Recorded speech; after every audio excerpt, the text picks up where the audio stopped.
We got one round, and we got plenty more. It's me, my team, and we just came to put you on the floor.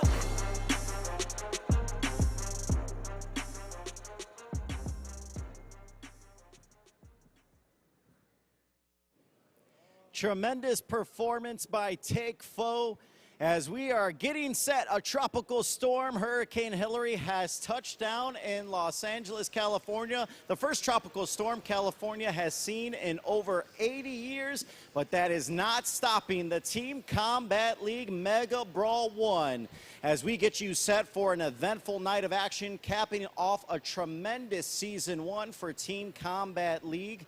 As we have two matchups for you. We're going to start off with the East Coast versus West Coast All-Stars, pitting the best of the best, led by coaches Dewey Cooper and Barry Hunter. Then we go to our final as it pits the Atlanta Attack versus the New York City Attitude to see who will be the champion and crown the best team of Season 1 for the Team Combat League Mega Brawl. Good evening, ladies and gentlemen. I am your host, Miguel Flores, and alongside with me are my panelists and partners as we dive into this tremendous night of action. First off, I want to introduce Brock Best, the boxing bully, as you know him from the host of the Zone Boxing Show, as well as the Ak and Brock Show. Then to his left, we have one of boxing's best pound-for-pound fighters, the undisputed lightweight champion who needs no introduction, Devin Haney, here at the desk. And then alongside him, as we have Kevin Newman, who was a part of this tremendous Team Combat League season and is also just coming off a tremendous victory, unanimous decision victory on the Jake Paul undercard, as they are here to take in all the sights and sounds of this tremendous event for Team Combat League. And guys, it has been a huge season. It's a unique concept that I know all of you guys have been watching from afar, and I'll start with you, Barack. I mean, you consume all things boxing, yes, and you have been watching Team Combat League from afar. What is it like to take a look at teams and cities and people rallying around a team concept for boxing? I think it's a great thing. I think it's innovative. I mean, think about this, man. You talk about city pride. You're basically born into fanship to a city. You know, if I wasn't a New York Giants fan, that's like practically sin. You know what I mean? So this is a concept that can get the casuals, to get the people off their couch and say, listen, I got city pride. You know what I mean? I'm here in Las Vegas. I'm here in Atlanta, and I'm going to back my team straight because I was born here. And this is what's going to grab the public. Absolutely. And Kevin, you took part in this Team Combat League season, and obviously you've been boxing as a pro for a very long time. Yeah. And you decided, you know what, Las Vegas was putting together a team with Coach Dewey Cooper, and you're like, let me be a part of this. I want to be a part of it. What was your experience like in Season 1 for Team Combat League? Well, actually, I came in halfway through the season. Dewey had reached out to me, and he was like, yo, you know, we need you. And I was like, okay. I said, that's all you had to say. You know, me and him have gone back since 15 years, you know, me, him, Devin, in the Richard Steele Boxing Club in Las Vegas, Nevada. So as soon as he reached out to me, it was a no-brainer. And then, you know, I got on the team, and you know, it was a little different, you know, fighting one round, going from 10 rounds to fighting just one round. You know, so it took some adjusting, but you know, I ended off with 2 wins my last time out, and it got me prepared to fight on the Jake Paul Nate Diaz card, because it keeps fighters active, and I think that's the best thing about it. You know, it's touching a new audience because it's team-based, so, you know, it's a little different, but staying active is key in boxing, and it gave me that activity. It absolutely did give you the activity, and it propelled you to that victory on that Jake Paul undercard. As we turn things over to your very close friend, Devin Haney. And Devin, you were able to see him fight on the Jake Paul undercard. First off, what did you think of his performance getting that decision victory, as he was able to stay active with Team Combat League, and that propelled him to that victory? I mean, he put on a great performance. I told him it was the best I've ever seen him, and I think that, you know, his Team Combat League has, you know, helped him, you know, prepare him for, you know, fighting under the lights. He gained that experience, and he was able to relax when under his big moment, and I was happy to see it. And now let's send it back over to Cynthia Conti, as she is ringside for an interview. We're here with Dewey Cooper. Dewey, it's finally here, Mega Brawl 1, the longest season, what, 4 months now, and it's finally happening. Can you actually believe it? Unbelievable. I'm so excited. Tonight is going to be an epic night. Mega Brawl 1, Team Combat League Championship Finals, Atlanta versus New York is going down. Nothing's going to stop us because, as you know, this weather, it's a monsoon hurricane. Never, ever in, 84 years, California's ever had a warning. But nothing's going to stop Mega Brawl 1 from going down. I know in the semifinals, you were so close to being in this Mega Brawl. I know it still hurts, and you're not quitting on us. But tonight is a special night. I got to ask you your prediction. I got to ask, Atlanta Attack or New York City Attitude? Well, first of all, the two coolest names in the league, Attack versus Attitude, Atlanta Attack, New York City Attitude. I like both teams. Both teams have incredible fighters, but you know who's going to win tonight. The team that took us out in the semis, the Atlanta Attack will win tonight. Coach Sam, Coach Mustafa, congratulations on rocking with that Atlanta Attack. ATL, baby. All right, Dewey, we'll have a good fight night. Back to you, Miguel. Thank you so much, Cynthia. As we continue the action, as we get you prepped for the East Coast versus West Coast All-Star Showdown. And for those of you at home that are just tuning in for Team Combat League, here's how the scoring breaks down in case you want to keep up with the scoring system. It's like a traditional boxing match.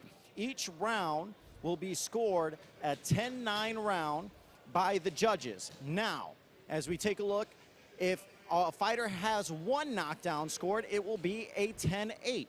If a fighter has two knockdowns or there is a stoppage via TKO like we saw in the semis on Tuesday, it is scored a 10-7 round for the winner. And like I said, if there is a knockdown on each side, it will then go to a judge's decision.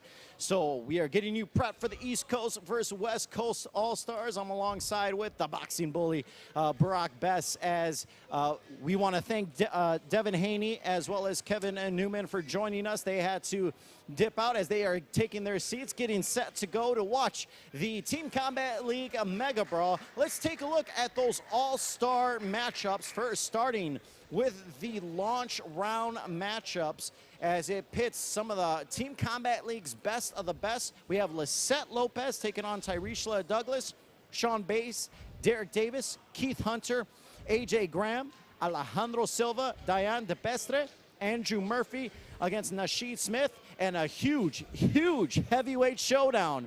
Michael Hunter taking on Greg Hardy, East Coast versus West Coast.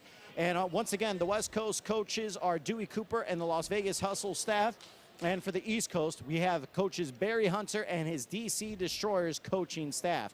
And now let's take a look at the middle round matchups between the East Coast and West Coast All-Stars. That sees Florencia Britos, who had a tremendous performance in the semis against Jennifer Miranda.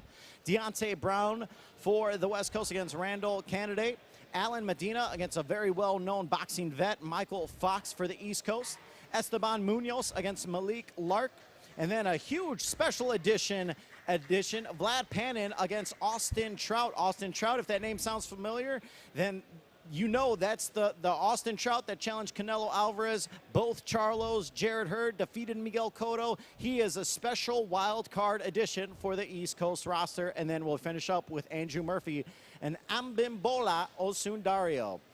And now let's take a look at our money rounds. These are the money rounds that can be very crucial because both teams are informed of the score, and if they need to catch up, this is the time to do it. Florencia Britos takes on Jennifer Medina. Sean Bates against Randall Candidate. Ray Vega and Diane DePestre. Lisette Lopez against Tyreshla Douglas. Esteban Munoz against AJ Graham, and Alejandro Silva against a very well-known young up-and-comer, Quincy Williams. That is our money rounds for the All-Stars between the East Coast and the West Coast. And it's all going down momentarily as it all leads up to our All-Stars. Now we are going to Barack as you take a look at some of the matchups. Obviously, the biggest one, Michael Hunter taking on Greg Hardy. Man, that's a big fight. I just say Greg Hardy, he took out Hasim Rahman because of his big size, you know. But when you're talking about Michael Hunter, in the amateurs, he fought beautiful pedigree. beat some guys like Andy Ruiz. It's going to be hard to beat a guy like that who fought Povetkin, fought Usyk. That amateur, that pro experience, it goes a long way. It absolutely does. And, you know, Greg Hardy has heard the naysayers before that, you know, even when he went into the UFC after his stint in the NFL, they said, there's no way he's going to beat any of these guys in here. And he did that. Yes. And same thing. Now he decided to turn things over to boxing. And they said, there's no way he's going to touch any of the guys as a boxing professional. And he's been able to gather up wins as a boxing pro. And then when he came over to Team Combat League with the Dallas Enforcers, he was able to rack up wins. And he obviously had a viral moment to his detriment, getting knocked out to Team LA. But he was able to bounce back. He had some wins. And this is a part of the game. And Greg Hardy is a real threat to Michael Hunter. So that is a key showdown. We also have Austin Trout, as I mentioned earlier. This guy has fought boxing's best of the best. Bo Charlos fought Canelo Alvarez for a world title, defeated Miguel Cotto. He's a former champion himself. I mean, this guy, he got the call for Team Combat League, said, I love this. He was a part of the broadcast for the semifinals. Said, I want to be a part of it. And Vlad Panin for Team LA, who was a huge part of that, was like, give me a shot at him. I'll take a shot at Austin Trout. Yeah, shout out to Panin for fighting a former champion. Listen, Team Combat League has a former champion. If that's not legitimacy, I don't know what is. And we have our East Coast, West Coast coming up. Let's meet one of those coaches, Barry Hunter.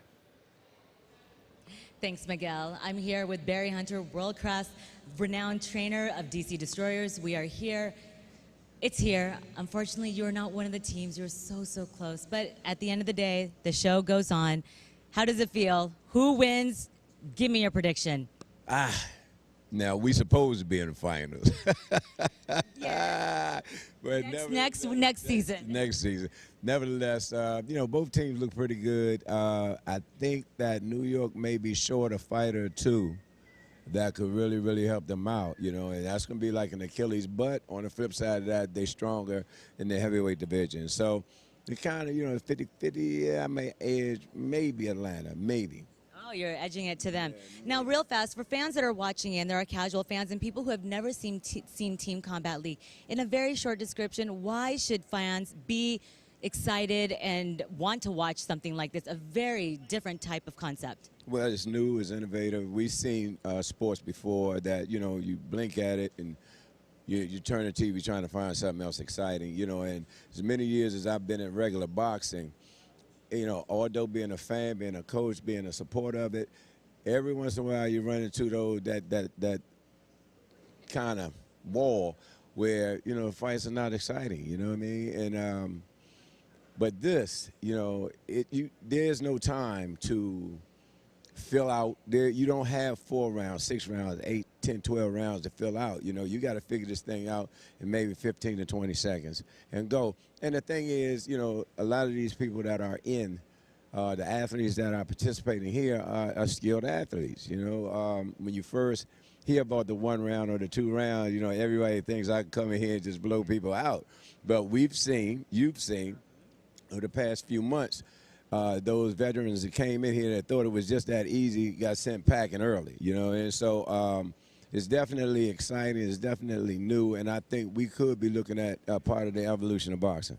It is very exciting that you're here, part of Team Combat League in its first season, and hopefully second season. I can't wait to see the team that you come out with, and some of maybe the regulars or the favorites from this past season. But good luck to your all-star team that's going to be fighting. I can't wait to say they want the bragging rights. They ain't going to win anything, but they're going to have the bragging rights. Like, I beat yo. That's right. You know, and there's a lot of that going on in the back, so we're ready to get at it, you know. And, you know, at the end of the day, we all are one. You know, we're going to be cheering for Atlanta and New York, and everything that they do reflects on all of us as a whole. So I'm looking forward to it. I'm excited about it. Let's go. All right, Barry Hunter, enjoy the fights tonight. Back to you, Miguel. Thank you so much, Cynthia. As once again, the East Coast, West Coast coming up next. But it all leads to the main event. It's the Atlanta Attack versus the New York City Attitude, our Mega Brawl final to crown the Season 1 Team Combat League winner. Who is going to take home that crown? The two best teams throughout the regular season, the Atlanta Attack, finished a regular season record of 6-1, and the New York City Attitude finished as the number 2 seed at 5-2.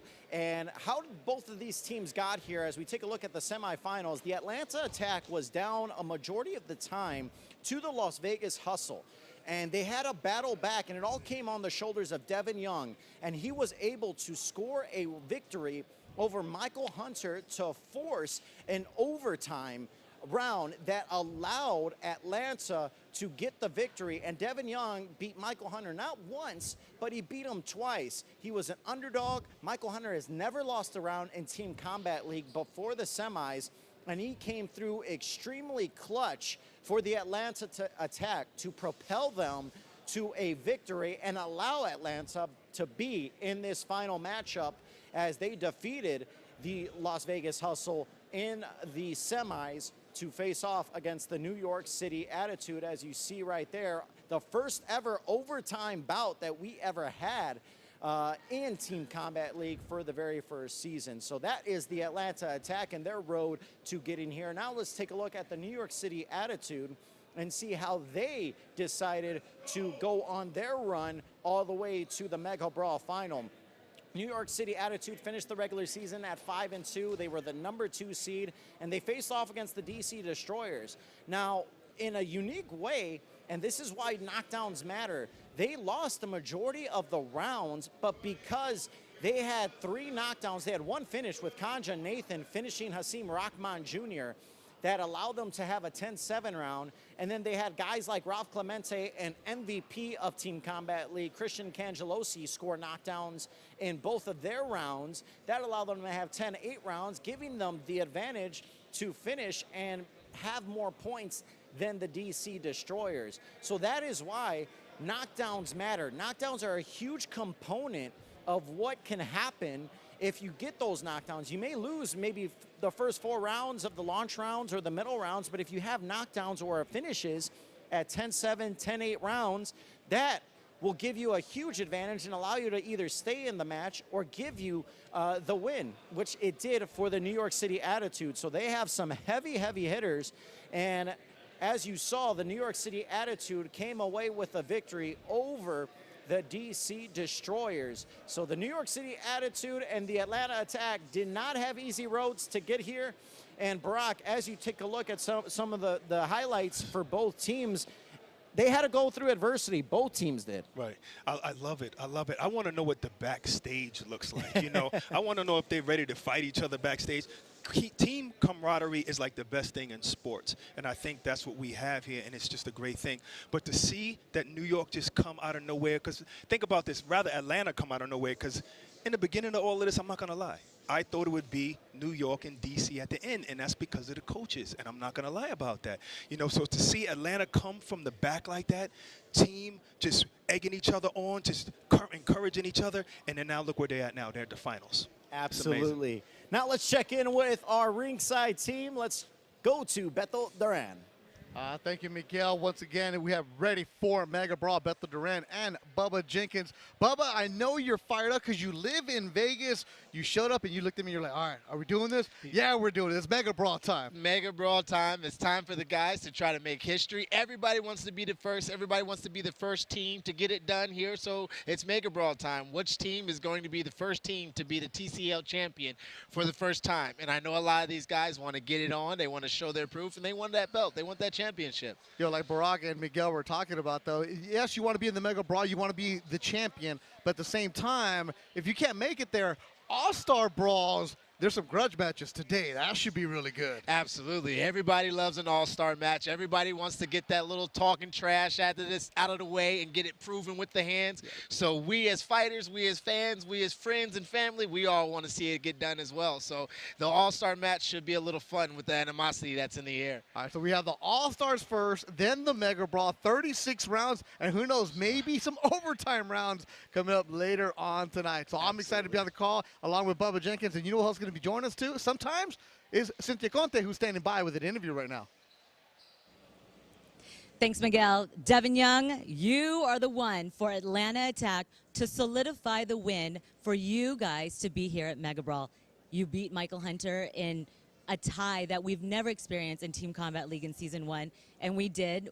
Very thrilling, very exhilarating.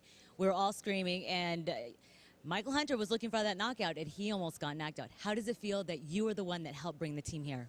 I mean, it felt great knowing that I had a point to prove when I got in there the first time. Michael Hunter, he beat me bad, so I just wanted to come back and get some get back and put my team in a good position. You guys were losing in the semifinals. That's why we had to go into a tie. What did your trainers say to you to come as one and say, yo, we need to get this win? If you want to stay one more round, what did they say? The thing about it is, it's not just one fighter that got to do it. It's about the whole team of fighters pushing each other, and the whole team, they believed in me. It was a lot of confidence they instilled in me. Michael Hunter is a great fighter, and everybody believed in me. We can do it again. You did it once, you can do it twice. That's what they said when I went in there. They say that Atlanta Attack has been the underdog from the very beginning of the season, but now you're here in the 1 and 2 spot. Good luck to you. You are fighting a very tough fighter, another heavyweight, Price Taylor. He's been outstanding this entire season, just as you. So best of luck. And also, do you have a message to your team? Because I know they're going to be watching this probably on their phones, or they're going to hear it. Let's go Atlanta Attack. All right, short and simple. Back to you, Miguel. Thank you, Cynthia. And there you heard it with Devin Young for the Atlanta Attack. And Devin Young, one of the premier fighters for the Atlanta Attack, and in my opinion, was the MVP for the Atlanta Attack at the semis this past Tuesday, where he propelled the Atlanta Attack, giving Michael Hunter his first 2 defeats in Team Combat League. It was a massive victory for the Atlanta Attack, and Devin Young had a huge role to play, and his work is not done yet as he goes up against Price Taylor in what is one of the key matchups in the heavyweight division for the New York City Attitude and the Atlanta Attack. That is a key matchup to watch. Everyone loves to watch heavyweights, and the heavyweights are definitely going to go at it, and Price Taylor is one of the premier heavyweights for the New York City Attitude, and he is going to look to stop the momentum that Devin Young is coming off with the high of defeating Michael Hunter, who was one of the candidates for MVP of Team Combat League for Season 1. So now he will be taking on Price Taylor. Devin Young, Price Taylor getting going. Let's send it over back to Cynthia as she is with his opponent, Price Taylor. Price Taylor is ready to go, and he is looking forward to stopping all of the momentum for Devin Young.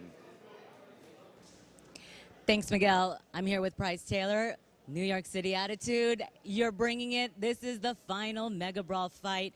You are going to be the last fight of all the rounds. I just spoke with your opponent, Devin Young. He's ready to come and attack because he's Atlanta Attack. I'm not going to ask you your plan, but how excited are you to finally be here? No, it's a very exciting moment. Show my skills and show everybody that heavyweights are not just slow and lazy. I'm about to show out and put on a performance. You saw what Devin Young did with Michael Hunter. They went in overtime rounds in the semifinals. So you know he's durable. He's very durable, and he's going to be looking for the knockout. Are you going to be looking for the knockout? The first round, I'm going to drop him. Oh, all right. Devin Young, did you hear that? Atlanta Attack. Those are some fighting words. Message to your team before you guys step in the ring. Message for my team, fight your best, go all out, put everything on the ring. Best of luck to you, Price Taylor. Back to you, Miguel. Ladies and gentlemen, good evening and welcome to Infinite Reality Studios as Team Combat League gets you set for our All-Star Showdown at the Mega Brawl. It's the East Coast All-Stars versus the West Coast All-Stars. Let's meet our fighters. Led by Coach Dewey Cooper, here are the West Coast All-Stars. Introducing first, here is Lisette Lopez.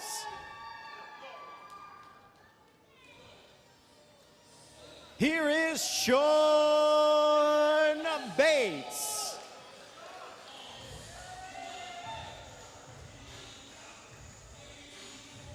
Here is Keith Hunter. And now introducing Alejandro Silva. And here his teammate Andrew Murphy.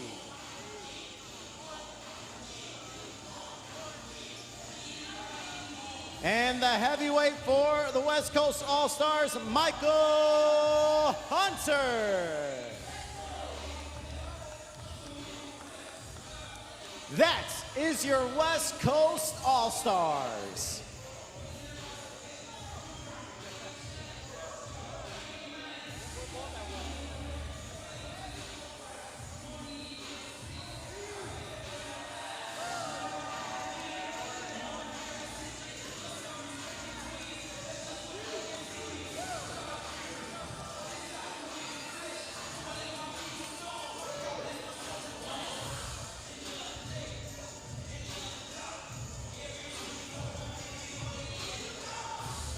And now, let's meet our East Coast All-Stars led by Coach Barry Hunter.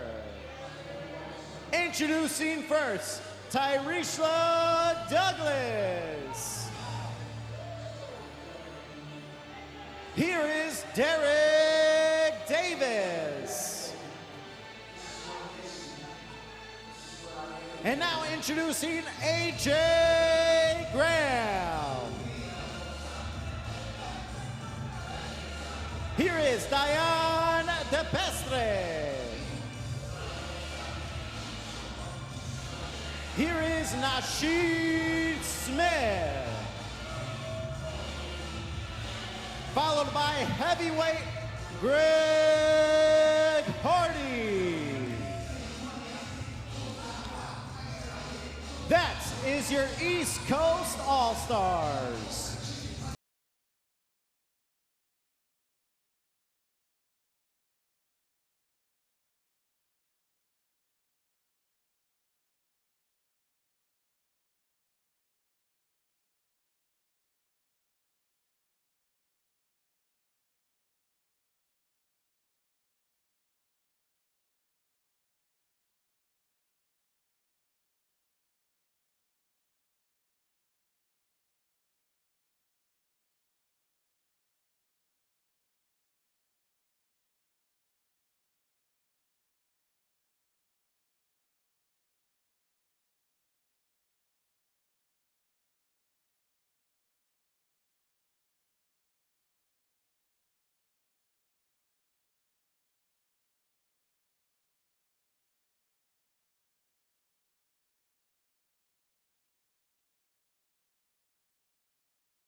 Our first bout of the night, Team Combat League, a Mega Brawl later on the night, but right now it's time for the All-Stars. Red is the West squad, blue the East squad, and the ladies are gonna get it going on to start All-Star event. Beth Duran, Bubba Jenkins, and Cynthia Gunte join us here ringside. Thank you for joining us wherever you may be. Make sure you follow Team Combat League's social media accounts for the backstage passes.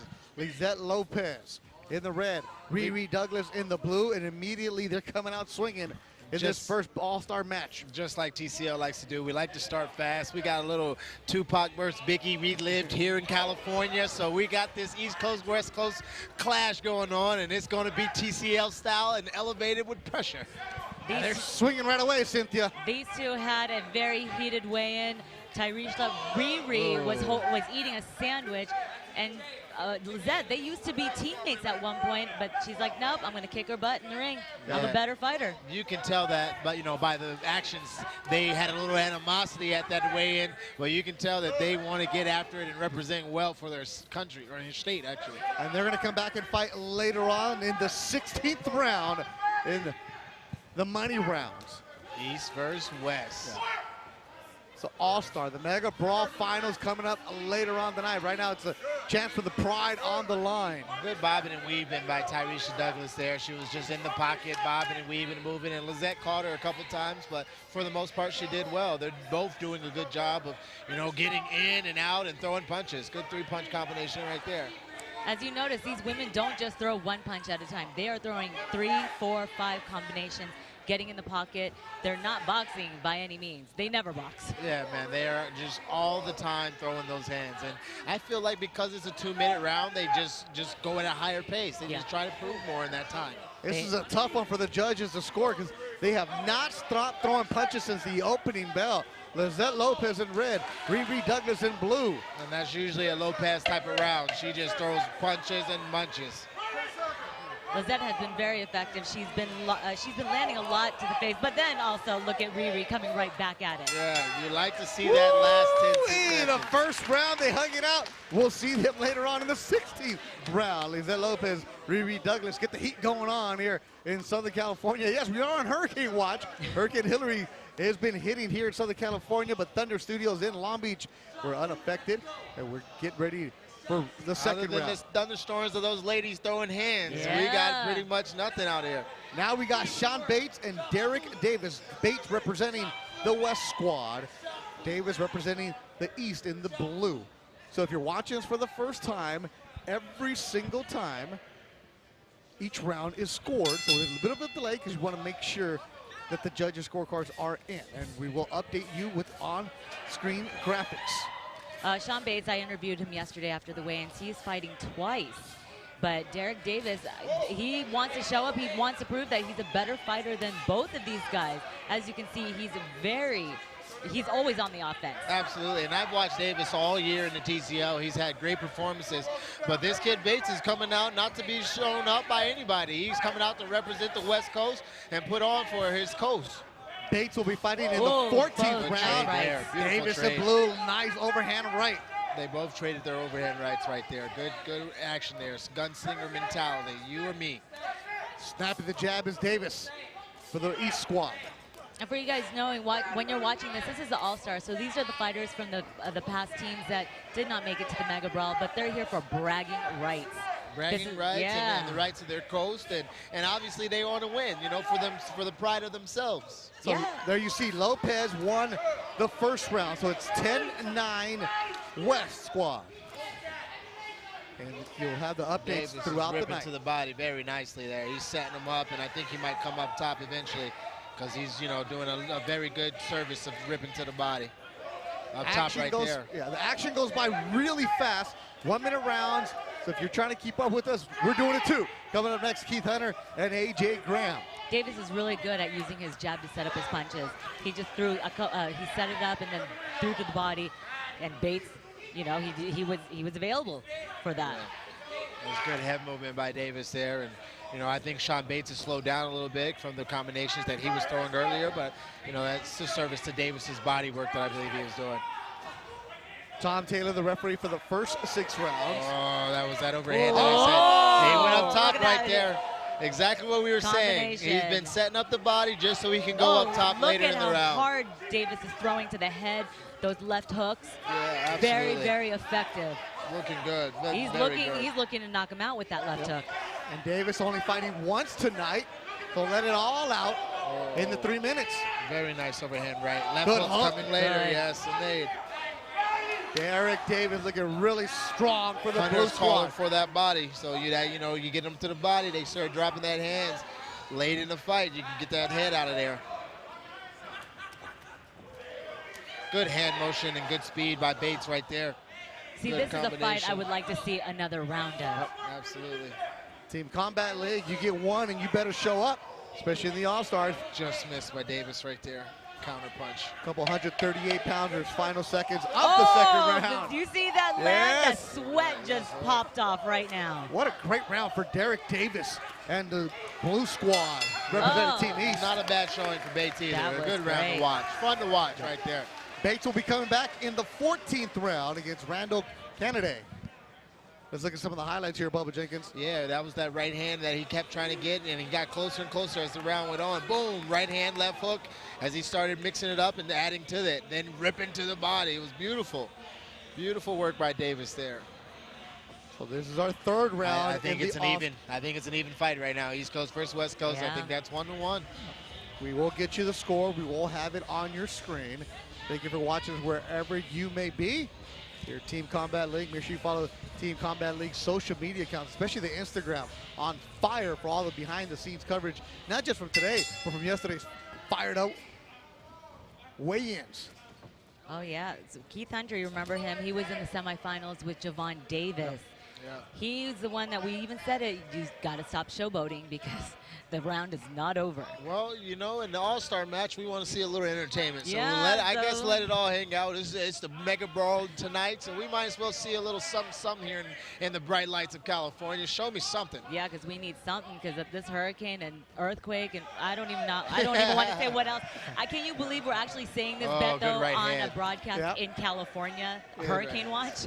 Oh, guys, Hunter's coming up strong. Hunter's showing out right hand from Hunter. That long reach advantage for Hunter. Yeah, he's the younger brother of another guy. Oh, he's Hunter with the right hand. Hook again from Hunter. Overhand right from Keith Hunter, controlling this fight early. Yeah. Hunter is hooking. And Graham is coming back a little bit. He seems to punch better. Hunter is down. Was that a slip? And it's going to be a trip. Tom Taylor jumped in right away, said he was tripped. But that hook from Graham wasn't a trip. That's landing on the button for A.J. Graham. Good round by both of these guys. A little bit wild, but as Graham was getting pressured, he started coming back right there. Hunter had it in the beginning, and the tide has swung.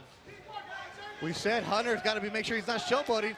Oh, he's not. He's in a brawl down this round. Absolutely. This is a back alley type of East Coast, West Coast brawl that you want to see. This is the battle of the hookers right now. They're hooking. Yeah, man. This is all the rivalries that you would like to call it out. Davis won that last round for Team Blue, so we are tied up. Good call by me. I appreciate that. Good job, Bubba Jenkins. But this is going either way right now. With 1:15 left, these guys are both swinging for the fences.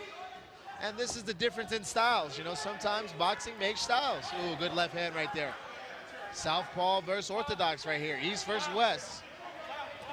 Brawler versus boxer. Good jab there by Hunter. A.J. Graham will be coming back in the 17th round in the money good round. punch right there by Hunter.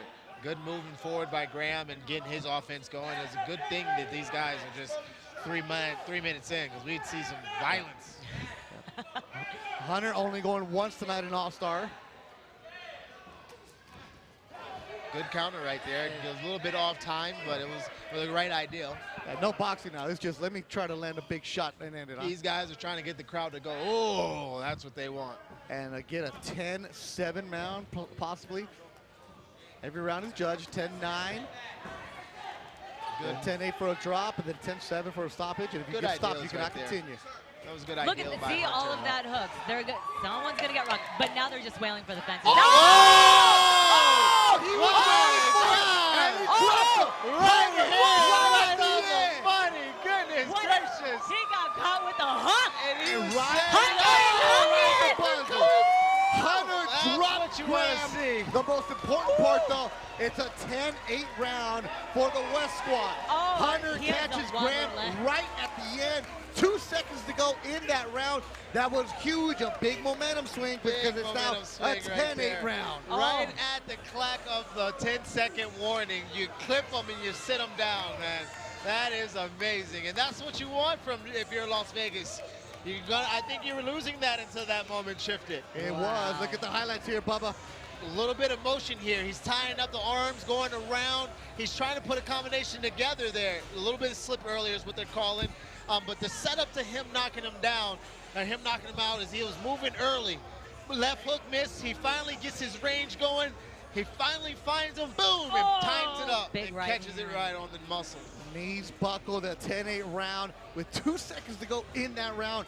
Huge swing for the Red Squad. Team West up 29-27 now. Now we got Alejandro Silva and Diane De Pestre, both of them weighing 163. Silva for the West squad, De Pestre with the Blue squad. Tom Taylor brings him out for our 4th round. Yeah, so That Vestry's got to really do something for the East Coast if they want to, stay in this. You don't want them to get it too far ahead. You want to do your diligence to stay in the fight of the All-Star match. Alejandro Silva was a very, very competitive fighter throughout the entire season. It's unfortunate his team did not make it, but he was a standout fighter. Yeah, a lot of these guys on the All-Star really represented themselves well, and that's why we picked them here to come and really represent the East Coast or the West Coast. A lot of these guys deserve that extra opportunity that they're getting here tonight. Look, Silva is very defensively sound. The way he throws that jab, he plants that foot and throws with all power. Yeah, that's good offense though by DeBestri. He's he's getting a lot of those blocked, but just the option and the options that he's opening up and the optics, it doesn't look good to just sit and cover. It's going to be a good fight if both of these guys can do what they are known to do. West Squad deciding to go with Alejandro Silva in the 18th and final round of the money rounds. The Pester will come back in round 15 for the East Squad. Oh, I think that's a good choice for Silva to close out the show for them. He puts on a good work. He's crowding his punches a little bit right there. DeBestri is a little bit, got a little bit of the height on him in reach, so Silva's got to do a better job of not crowding himself a little bit. Yeah, he needs to give him space. Good counter right there. To throw. Thunder Studios in Long Beach, California. There's thunder outside, there's thunder inside. Yeah, you can feel it inside the ring. Thunderous punches, thunderous movements, man. This is good. This is Thunder Studios speaking of it. The thunder is out there, but lightning. You guys are supposed to laugh, okay, guys? It's like a mom joke. We'll laugh at that part. Site Conte, the real fight girl. Bubba_Jenkins on social media where you want to follow them. Yes, sir. Silva looks to be bringing the thunder. DeBestri looks to be bringing some of the lightning. He wants to counter and get things going. There's some heavy punches there, but I think Silva's got more of the impact. That's the punch. He's leading. Good uppercut by DeBestri. Yeah, good uppercut. Coming up next, Andrew Murphy and Nasheed Smith. Nice, he got caught with the right with those wailing moves, yeah. Buckled him a little bit. Silva got a little bit of power sneaky uppercut right there by Silva.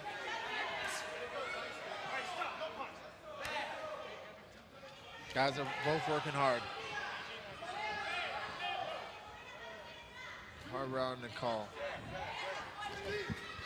He's been doing a good job with that jab overhand. I have to say, DeBestra's footwork, it's pretty impressive. He's doing those pivots and he's able to circle around Silva. Yeah, Final seconds, Silva and DeBestra, a tight one. Interesting to see how the judges score this one with the West Squad having a 2-point advantage. Yeah, 4 rounds done, Bubba. Yes, sir. That would be interesting to see how it goes. I think DeBestra did a good job of setting up that jab and then a couple of those hooks that he was throwing from the outside of the guard. Right here, jab, boom, right outside that elbow of the guard. Silva always came back and answered right back, so it's going to be a hard one to judge. But we got the gunslinger here, Murphy from the West Coast. Andrew Murphy was in the semifinals. His team was upset. Murphy here in the All-Star Brawl, rocking the mullet against Nasheed Smith. Gets his gloves checked by Tom Taylor. This is the 5th round. Murphy, he's an interesting fighter. He'll be back in the 12th round later on tonight. But Conte, you know him. This guy's a character too. Which one, Murphy? Murphy, oh, yeah. Oh, my God. I mean, first off, if someone's rocking the mullet like that, you already know he's got some kind of swag going on. But no, all of these fighters, they're all characters in their own way. They really are. And I'm very fortunate to see them all develop the way they have over these past these 4 months, actually. It was good to watch these guys fight during the TCL. We get to this moment in the fight cards. You actually kind of grown and watched these guys, all year. So it's been good to watch these guys, and it's been fun to watch and set themselves up for the All-Star opportunity. And what's so great about it, 14 Combat League, since these are one round, 3-minute fights, they get to fight so many different styles, and they see what they're weak at, what they're better at, what they need to work on.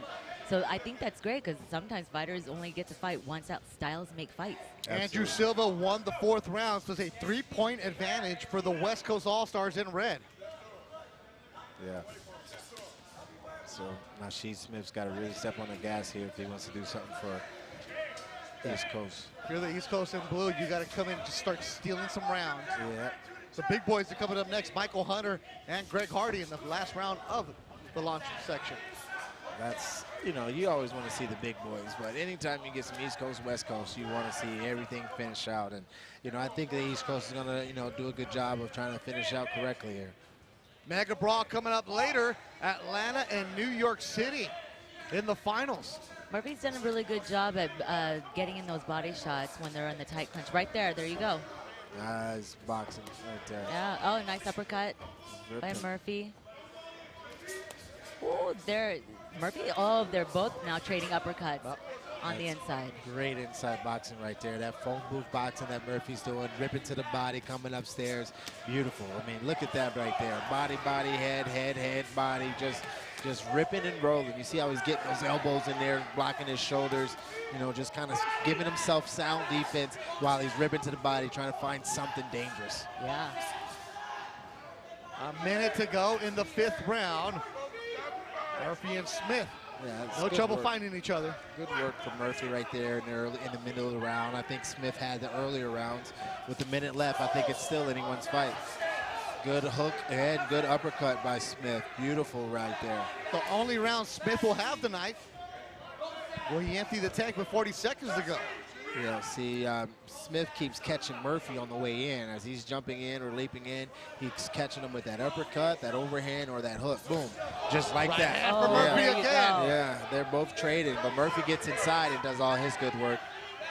Smith, from the outside, he does a lot of good work. Yeah, that's why Murphy tries to stay on the inside, so he can't let him set up any punches. Even when Murphy's leaping in, he's just running through a little bit of Smith's offense, and I think that's what's ultimately going to win him the round. Murphy feeling good. There, he had to do a little bit of showboating. He has 10 seconds left. And now this one's showboating. Right hand at the end from Smith. Well. They look at each other, they'll hug it out. Murphy will come back one more time in the 12th round. And that's what you want for an all-star match. You want these guys to come out here, have a little fun, get a little sweaty, and get a little bloody. Fight one round. Let's get the highlights from the 5th. Yeah, just left hook, right hook, uppercut. I mean, all the power punches. And then they traded right there. Right hook landed, body shot. I mean, a really good over and under, back and forth performance. This right here is what we're most excited about right here, ladies and gentlemen. The heavyweights are coming up. Oh, Greg Hardy. Prince of War is what his shoe says. Those shiny shoes say Prince of War. Yeah. He checked in at 313.9. Michael Hunter, 90 pounds less at 223. The heavyweights are ready to go in the 6th round here of All-Star. Murphy wins the round. It's now 49 points walking away with it for the West squad.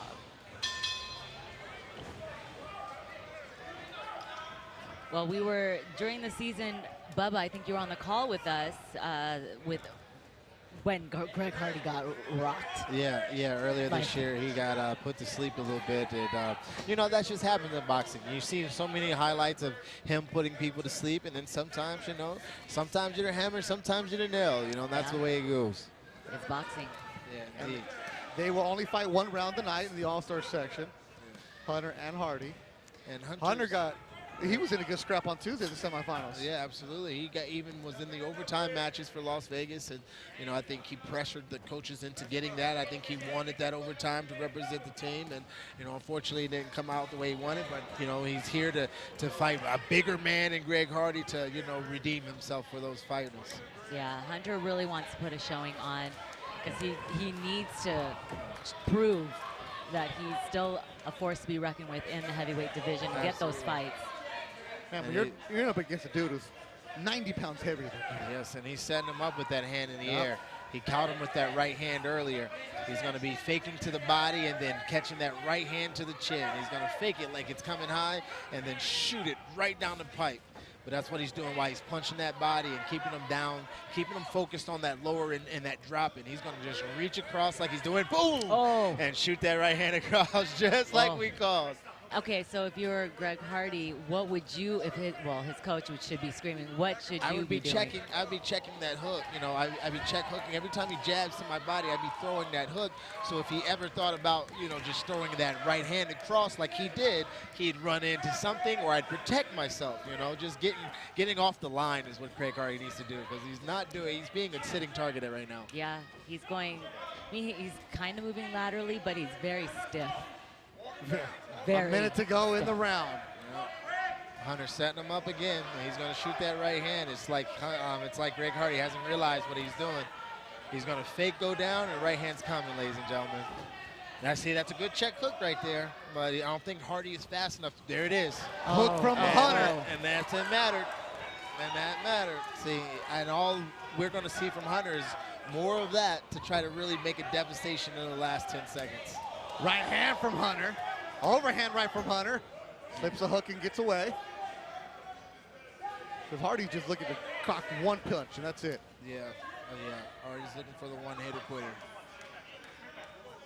It's a good showing by the West Coast, even though we got two East Coast teams representing us in the finals here tonight. It's the West Coast who really feels like they want to put on a show for it. They're also at home here. We're in California. Michael Hunter in red. I think he gave this round for the West squad. The big boys hug it out in the middle. That'll do it for the launch round. 12 more rounds to go. The West squad starting out very, very strong. Look at the highlight from the heavyweights. And his right hand right here, boom, that he kept sneaking in there by, you know, doing a little feint with the little hands in the air and just ripping to the body and coming up top. You know, that's an amazing option that Hunter had there. You know, and Hardy was, you know, doing a good job of taking his shots, but Hunter was being very crafty in his style. All right, so the launch rounds are done. More to come here. All-Star Night. Mega Brawl still to come. Let's go back to the desk with Miguel Flores. Thank you, Beto. As we just saw, our launch rounds conclude. As you see, the West Coast All-Stars with a decisive advantage through the first 6 rounds. As I am joined alongside with the Dallas coach, AC Bryant. Alongside him is Hasim Rahman Jr. from the DC Destroyers. And obviously still with us, Barack Bess, the boxing bully. And gentlemen, as you saw the first 6 rounds, obviously the highlight of that round, Keith Hunter getting the knockdown over AJ Graham. Yeah, that was absolutely amazing. I was sitting there watching the fight. I thought AJ Graham was pulling it out, but it just, you got to fight all 3 minutes. And, you know, he got dropped, and that's what changed the difference, the pendulum of that fight. Hasim, as we take a look at the knockdown, what did Keith do well to set this up?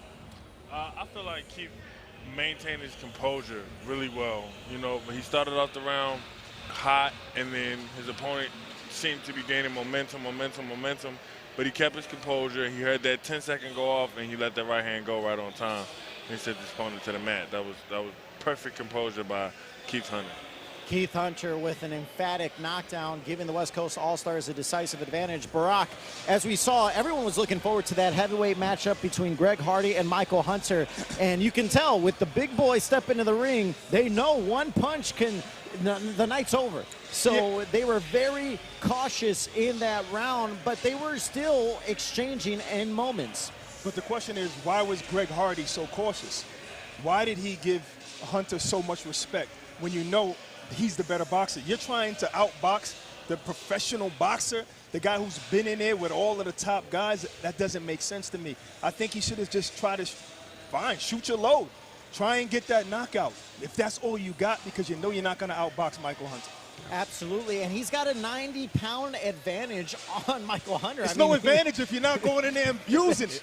You got to use your weight like Tyson Fury. Use it. That's absolutely true. As we take a look at some of the highlights as well, Coach AC, you know, as we talked about with the knockdown with Keith Hunter, the West Coast really took an advantage, but the East is still in it. They still got guys like Austin Trout, Quincy Williams ahead, so they are not out of it yet. So listen, if we know anything, Team Combat League, the pendulum can swing swing at any moment. And these next rounds, these middle rounds right here are super, super important for the West Coast to pull it out. I mean, for the East Coast to pull it out. And they still got some hitters in there. So, you know, I'm really excited to see what's going to happen. They need to keep their composure. Some of the rounds they lost was just simple mistakes that the West Coast capitalized big time. And like Barack said, you got to use the tools that are presented in front of you. Don't just try to make up some new tools. So. All right, we are now set for our middle rounds. Let's go back to Bethel Duran. The ladies kick off the middle rounds.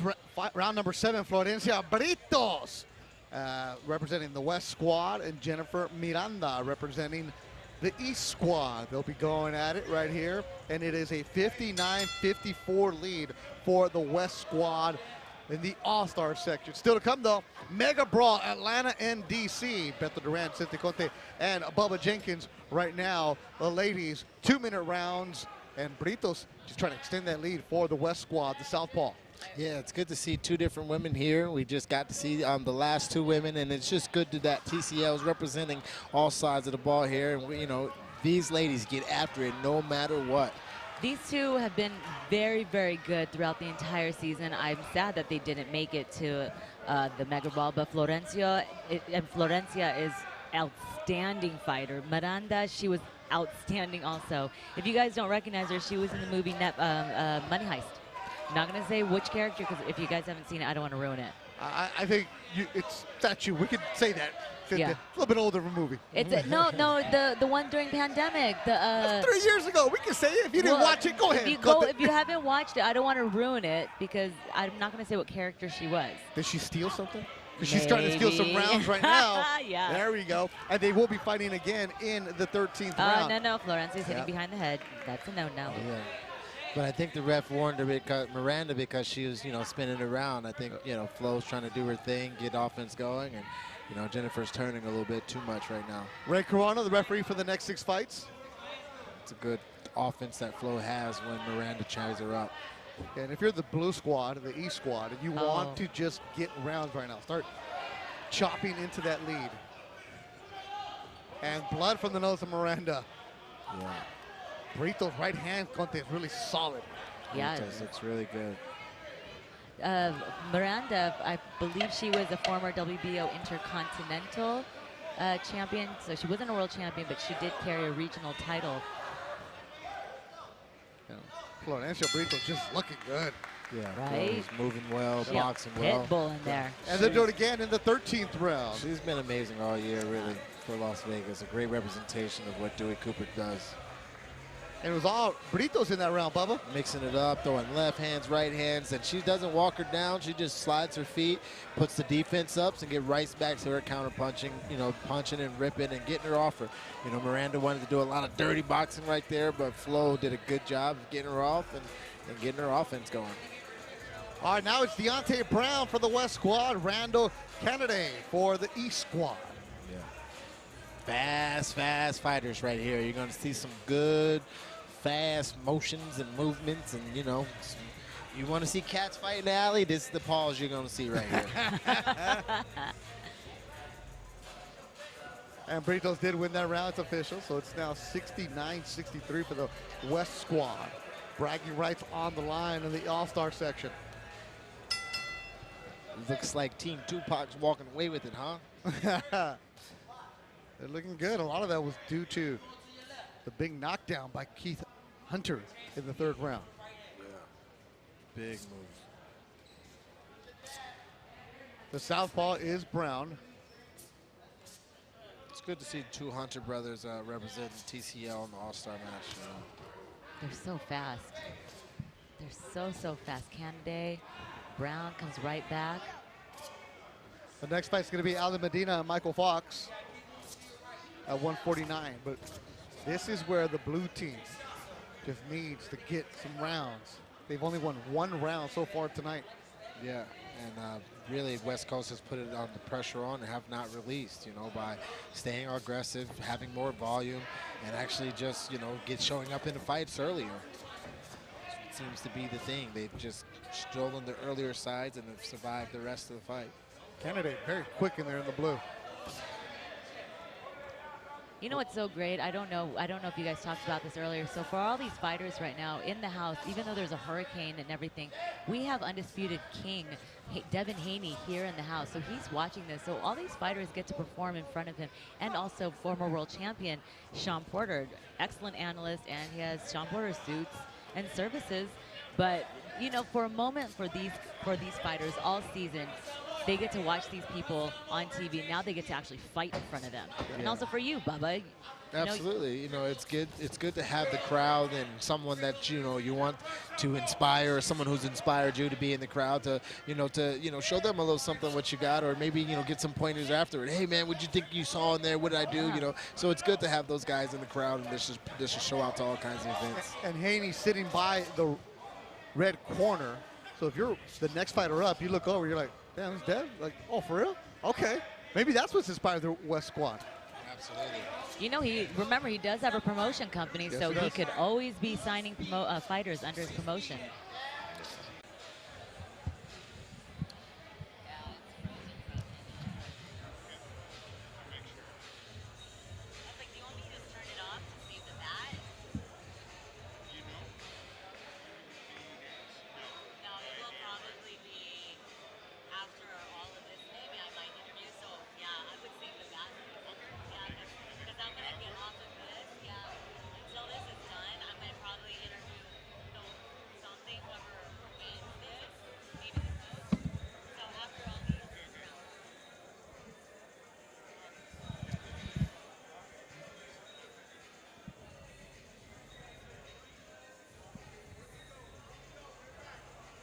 Team Combat League All-Stars match right now, and it is the West squad on top. Thank you for joining us wherever you may be. We understand there's a little issue going on. Heck, there's a hurricane going on in Southern California.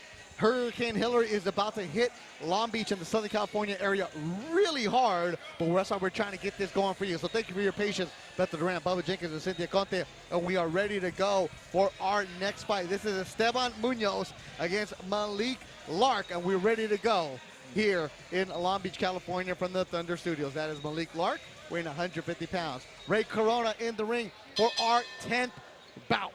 Yeah, this is exciting to see some of these All-Stars get after it. Didn't see a lot of these guys this year in the TCL, but you know, at the All-Star match, you can see some guys come out and really perform for themselves. Esteban Munoz, local fighter here from Southern California, trained by Henry Ramirez, who we know really well. And he's making his appearance here in the All-Star match against Malik Lark. He'll be fighting one, just one round, so he's got to let it go. I don't think I remember seeing him during Team Combat League, but this is what the beauty is that like normal fighters, you get injured, things happen, and that's why you're able, and that's why fighters always need to be in the gym, stay ready. Yep. This is a great example. So Esteban Munoz has been fighting a lot of the club circuit here in Southern California. I know him from the Thompson boxing days. Again, he was training a couple days ago. They said, Esteban, you ready to go? And he's like, yeah, he had no idea what it is. And right now he's learning all about Malik Lark, who's up at top. And the pace of TCL, because their crowd, the guys over there at East Coast is knowing the score, and they need to jump on them. So as they were getting them hurt on the crowd, on the wall right there, you know, Lark. Lark. And he's blinking. You know, he's blinking. The East Coast wants him to get on him. This is TCL. They need that. It's not just about you winning the fight. It's about your teammates. They're only in the 10th round. They go 18 here in the All-Star, so you want to get in there. And if somehow Malik Lark gets a 10-8 round, oh, they're back in the mix. So Cynthia put it up on Munoz. He was talked about maybe coming to TCL, but it just never worked out during league action. Yeah. Well, the pace is different, and everything is a little bit faster. And you know, these guys really come to get it out here in TCL with only 3 minutes on the clock. There are really a lot of adjustments for these fighters because they're so used to setting up punches, and you have another round. You do not have another round. You have 3 minutes to do what you do and make it's a championship round, like they all said. Treat it like that, but don't be sloppy. Don't get too cocky because you can get knocked out. Yeah. Good pressure there by Munoz, and you know, not necessarily getting the right combinations off, but you know, getting that motion going and just getting something going in the right direction. Malik Lark looking good here. Coming up next, though, Vlad Panin and Austin Trout. Vets, a couple of vets in there doing that thing. Good combo right there by Luck. One high and low. Again, Hook bottom from went down, went up top. Hook's a fighter I really like. I like his style. There's something there. You want to see him again. He's setting up that back foot just a little bit closer to his lead leg, which means he's going to try to reach in with that cross. That right hand is on Lark. Yeah, just missed that right hand right there. Good round from Malik Lark and the East squad. That's what they need to do. They need to start chopping away at that lead. I think we're gonna see Munoz back for season 2 because now he just got a little taste of what Team Combat League is about because there is going to be a season 2. I'm assuming, well, actually, there's going to be 12 teams. We're going to double in size. A lot of fighters are very, very interested in owning their own team. I can't say which fighters, some former world champions. They are also in the house, but they love this. They love this concept. Oh, no doubt, Trout. Yep. New Mexico's finest representing the East squad. He's bouncing around on his toes. There it is. Samar Lark gets the round for the East squad. I have been watching Trout box for a long, long time. We all have. My first fight I ever broadcasted, Austin Trout was on the broadcast. This is a fight that everyone's been looking forward to. Vlad says Trout is not going to be able to adjust to this, and Trout's like, what, does he have 2 left hands? I'm a freaking world champion, reformer. And it was interesting because on the semifinals earlier this week, they were both on the panel sitting right next to each other. Great job on the TCL getting rivalry built. Yeah. Get them unacquainted for the war that they're at hand for, you know. Austin Trout been in the round with Canelo. Both Charlos. And Cotto. I mean, and exactly what Trout said. Who has Vlad been in the ring with? But to Pannon's, he has been outstanding in this in Team Combat League. But unfortunately, his team did not come through. Yeah, they lost to the quarters, but Vlad Pannon here in Southern California has been making some name for himself. He really has.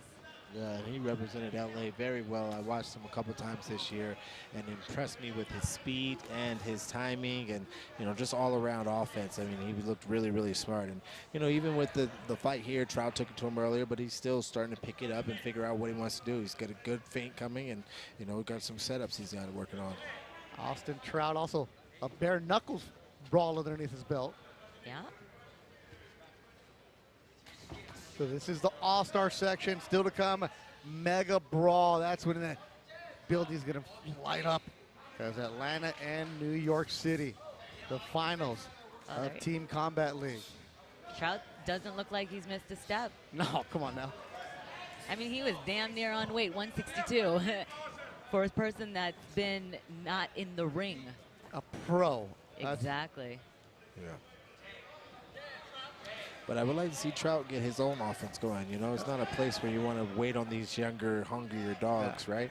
You want to get out there and get your offense going, start intimidating your opponent, and do your thing. It's also, if you're Pannon, you're the young guy. Come on, show us a young dog in there. Show us something. You hear Barry Hunter said, you got 1 minute, Trout, so you have to show us something because there's no other round. Right. Go and pose your will, Trout. That's what we want. Oh, good hook right there. It's good Vlad has his foot on the outside since Trout is fighting southpaw.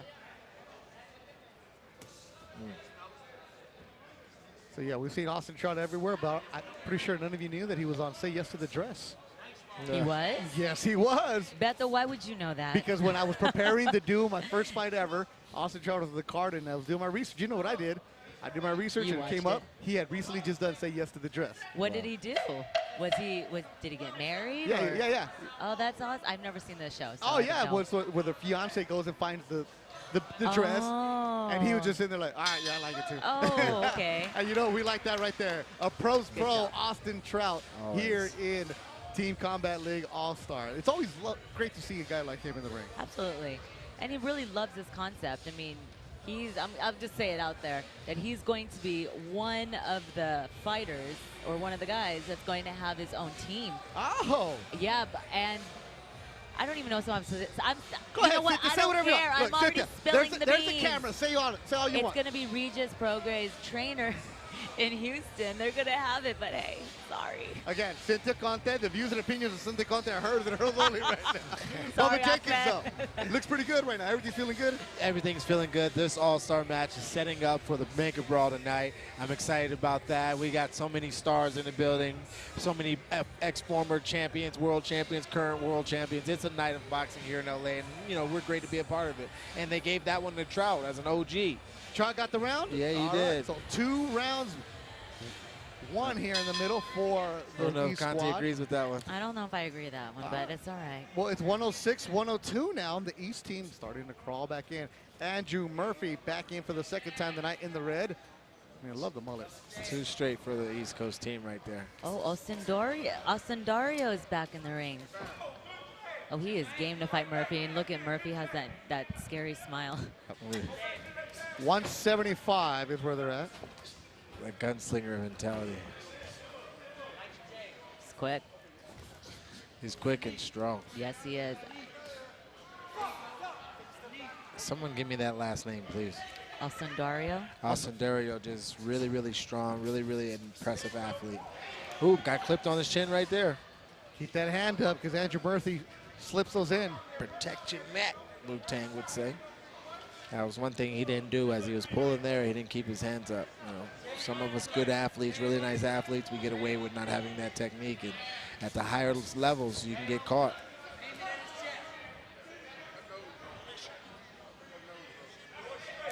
The East squad slowly chipping away at that lead. We said it, win around, win around, win around, whatever you can do. Yeah, and they've done that thanks to Lark and Trout, Bubba. Slowly chipping their way back into it, but quickly found themselves out of it. So, you know, as we're starting to get to the top of the podium again, top of the rounds and flipping it around, we want to see some of these guys come out and really, you know, put a stamp on it for the East Coast to get back in it. And it's going to be really interesting because the next round is going to be Florencia Britos and Jennifer Miranda. The women go at it in round 13. Is that the 100 punch? Oh. He just ran into Murphy. Just ran into that right hand. Also, Dario. Absolutely. You But said the that. gunslinger still seems to be in it. He I still know. seems I to don't be know if you punching. know this. Polly told us on the last show with Austin Dario when he made his Team Combat League debut in Connecticut. If you guys don't remember him, he was one of the brothers with the Jesse Smollett case. Remember that? Oh, wow. Yeah. That He's is a legit good. boxer, and we all know what happened with that. If you guys don't know, Google it. But he's a That real... one I won't give away the ending. He's a legit fighter, him and his brother. Now that's some research, Conte. Yeah. Well, this time he's in a sanctioned fight. Well, I don't think Murphy has the spunk that he had earlier. I don't know if he's still winning the round or losing it now, but the body language isn't the same. Nice uppercut by You Austin know? Dario. Murphy with some blood around the nose. Austin Dario. Just like you said, Murphy likes to jump in, and when he jumped in, he got hit with an upper right there. Yep. He leaps in. And with the really good athletes, they can time your leap and they can time your timing. Boom, got him again with the timing. And that's all Dario's doing, is waiting on his timing and clubbing on him perfectly at the right time. Really good round by both guys, and I really couldn't tell you who won. I think Austin think Dario Austin might have Dario. taken that. Yeah, I agree, but we're going to see at the bottom here, going to say Murphy, and it's going to be out of nowhere. We just haven't been calling it right tonight, that always.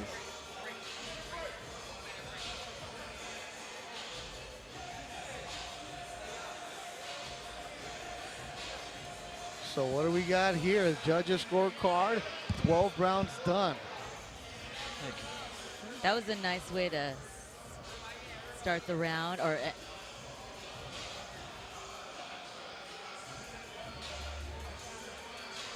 All right.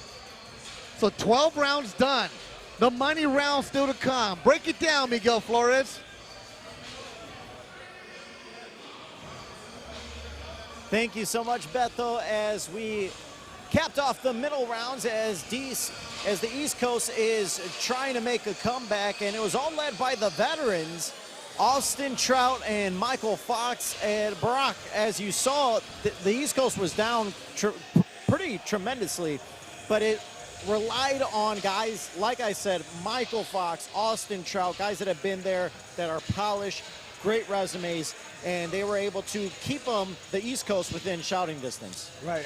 I was talking to Coach here earlier, and I said this is like professional and amateurs mixed in one, because you have to have the work rate of an amateur, but you have to have the skill set, and you have to have the power of a professional fighter. And I think that's who showed that. You know, you talk about Michael Fox, who's a veteran. You're talking about Austin Trout, guys like that who pulled it off, and that's what's important. Absolutely. And Asim, what did you notice from the East Coast that were able to, besides having that veteran presence with Michael Fox and Austin Trout, what did you see a change in mentality with them that allowed them to kind of claw their way back into it? I'm glad you asked that. I could tell Coach Barry is giving them a real good talking to. Coach Barry is great at motivating guys, getting you to dig down deep when you didn't even know you had it, and you can tell from the spirit that they're fighting with. The West Coast could have just went ahead and walked away with this, but the East is definitely still fighting back. They're swinging hard. And you have experience with Coach Barry Hunter, he was your coach for the DC Destroyers, so you know what it's like to be under the tutelage of him. And Coach AC, what did you see from the highlights of those middle rounds? You know, you saw some poise with Michael Fox. He kind of set the tone and changed the momentum.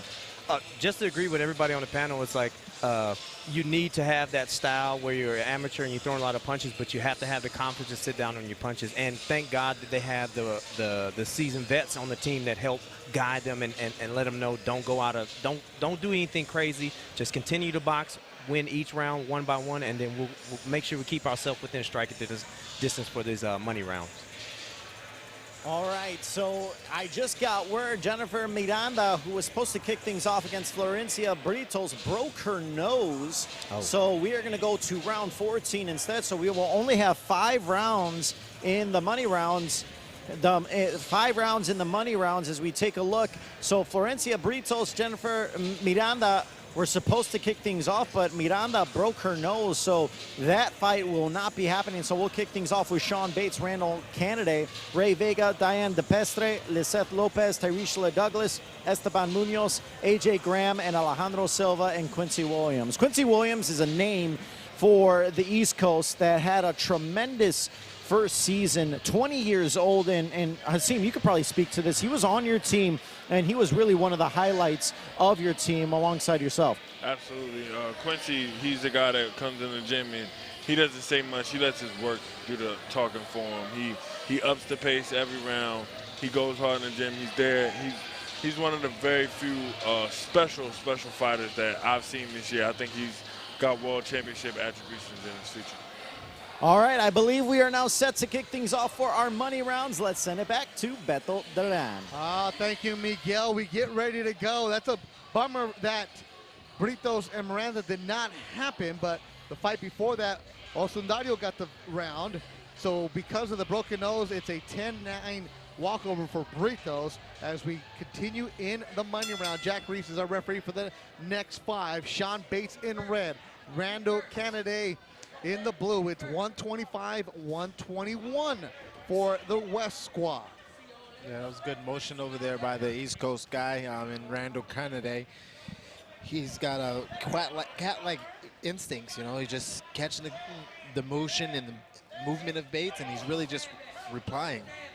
Canaday, the lighter fighter here, but he's coming out aggressive in blue. Yeah, I was saying that they definitely do not look like the same size, you know. Smaller guy in Canaday. Oh, he's so quick, though. But he's cat quick. Yep. And he's got that attitude of I'll get after it no matter what. And because it's an all-star sanction fight, they both agree to his fights.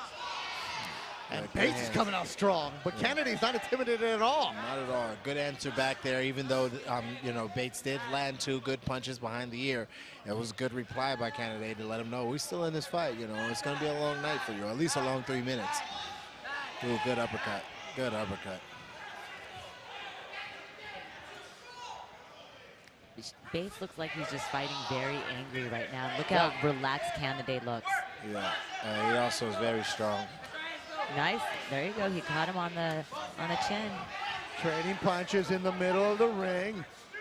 Long Beach, California, Thunder Studios. Hurricane Hillary's on its way. Had an earthquake earlier today. No pasa nada, man. We keep on going here on Team Combat League. Uppercut from Bates.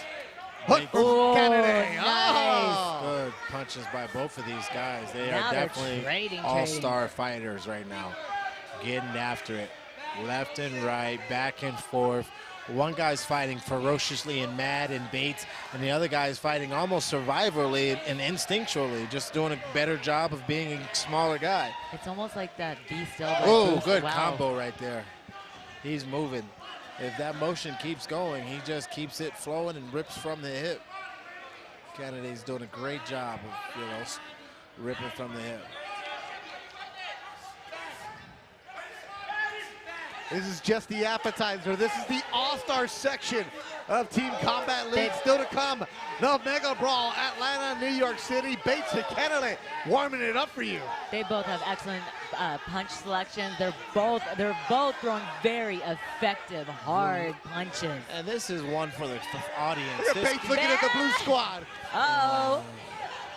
Oh, he gets in the corner. That's what he gets. Mouthpiece is flying. And And the team blue, the E squad, is just all jumping up and down the final seconds.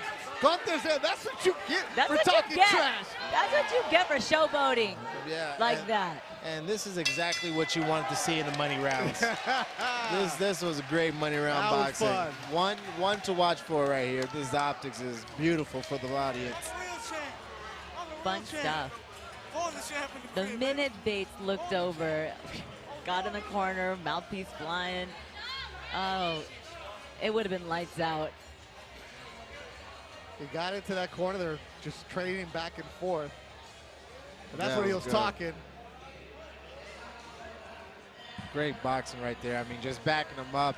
I mean, It he was almost got Bates' put down. mouthpiece. No, it was Kennedy's It was Kennedy's mouthpiece. Yeah, he got clipped, but he kept Yeah. going. I mean, he got his mouthpiece taken out while he was backing the other guy up. Kennedy gets the round 10-9. I think that's a good round. Now it's Ray Vega against Diane DePestre in round 15.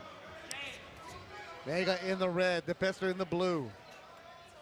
Yeah, we've seen DePestre come out with a lot of power earlier, and he gets that jab going, and he gets that next punch, that hook right behind the ears. DePestre really uses his length.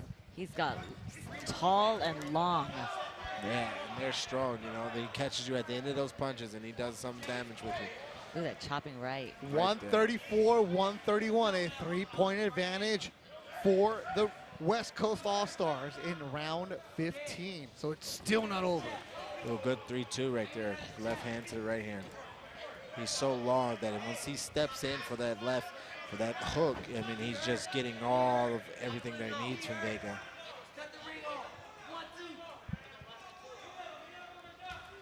Good boxing there by DePestre. He's just more aggressive at this point too. Vega needs to really get on the offense if he wants to, probably keep the lead for All-Stars. East Coast is doing a great job of coming back. Both of them at 163. Vega fighting for the first time tonight. DePestre's second bout. Good overhand right there by DePestre. And he's mixing it up well, going from an overhand to a hook to uppercut, and, just give him a lot of deception and disguises. A lot of levels. Yeah. Vega keeping the hands up high. This is the All-Star section. Mega Brawl finals still to come. Overhand coming.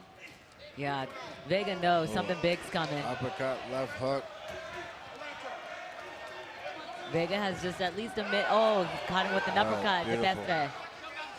Jack Reese in there telling him, don't push it back Good of his call by head. Jack Reese right there. That was us. He definitely grabbed his head to pull him down for that uppercut. It was unnecessary, but he did it anyway. DePestre. Something must have happened in the air where both of these guys felt like they needed a knockout because they just started going out of it for the last minute. Well, the blue team does need a knockout. That'll be huge for them. They're down by 3.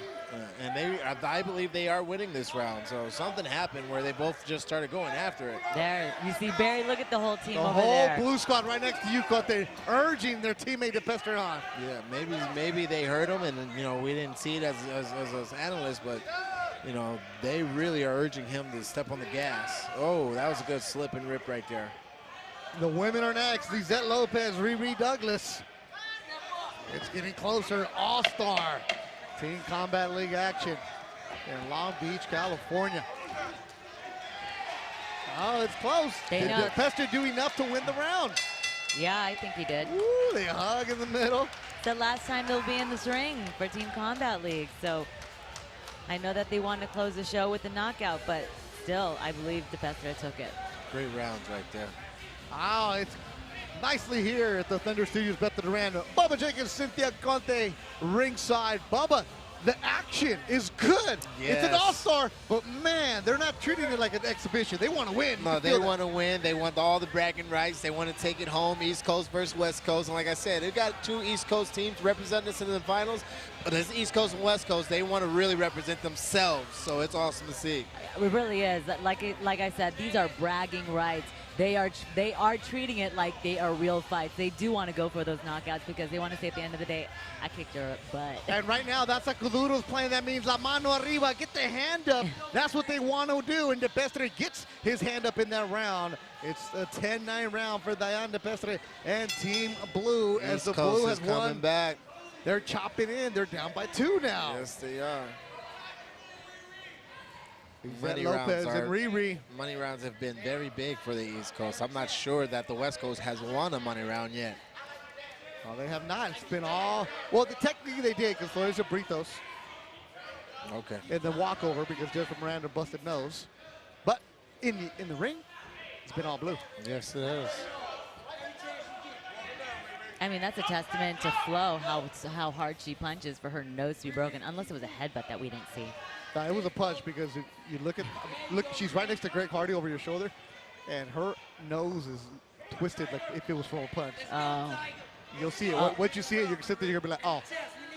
Damn, I didn't put my glasses are in my backpack. Oh, my goodness. I know. It's All-Star Weekend. What are you doing with your glasses? I'm going to have to go run and get it in my backpack. Well, you better get your glasses for Mega Brawl that's coming up. That I will do. The glasses are coming on. There we go. I have always just been impressed with these 2 girls fighting. I mean, the earlier rounds that they gave us was magnificent, and they come back and give us a second. I don't know if it's a trilogy or not. I think I may have seen them fight a couple times this year, but Lopez versus Douglas, you're going to see hundreds of punches. It just feels like they fight every single round because they're so entertaining. And you want to see them go at it, you know. One fights in the phone booth, one fights in the dog pit. I mean, they both get in the mud. I mean, look at them. Oh, yeah, a lot of fun. And I know Tyresha's dad is watching. He's a former boxer, so for his daughter to be in there, Lady Tiger is what she's called. That's why all those tiger stripes. She just wants to put on a show for her father. And Lizette Lopez comes and fights for her family as well, and they go back and forth. Thank you to these 2 ladies all season long on Team Combat League. They brought the action. They put on a show, elevating the game every single week, and we thank them too. What a Lizette Lopez, Riri Douglas, they hug it out. Yeah, and they go. That's a lot of respect between the 2. So Lizette won the first round this afternoon in All-Stars. Who won the second? Between Lizette Lopez and Riri Douglas. Well, why can't they bring him in if Florencia and Miranda can't fight? Because it's a walkover. Oh, bummer. You can change some rules, but not all of them. You never know.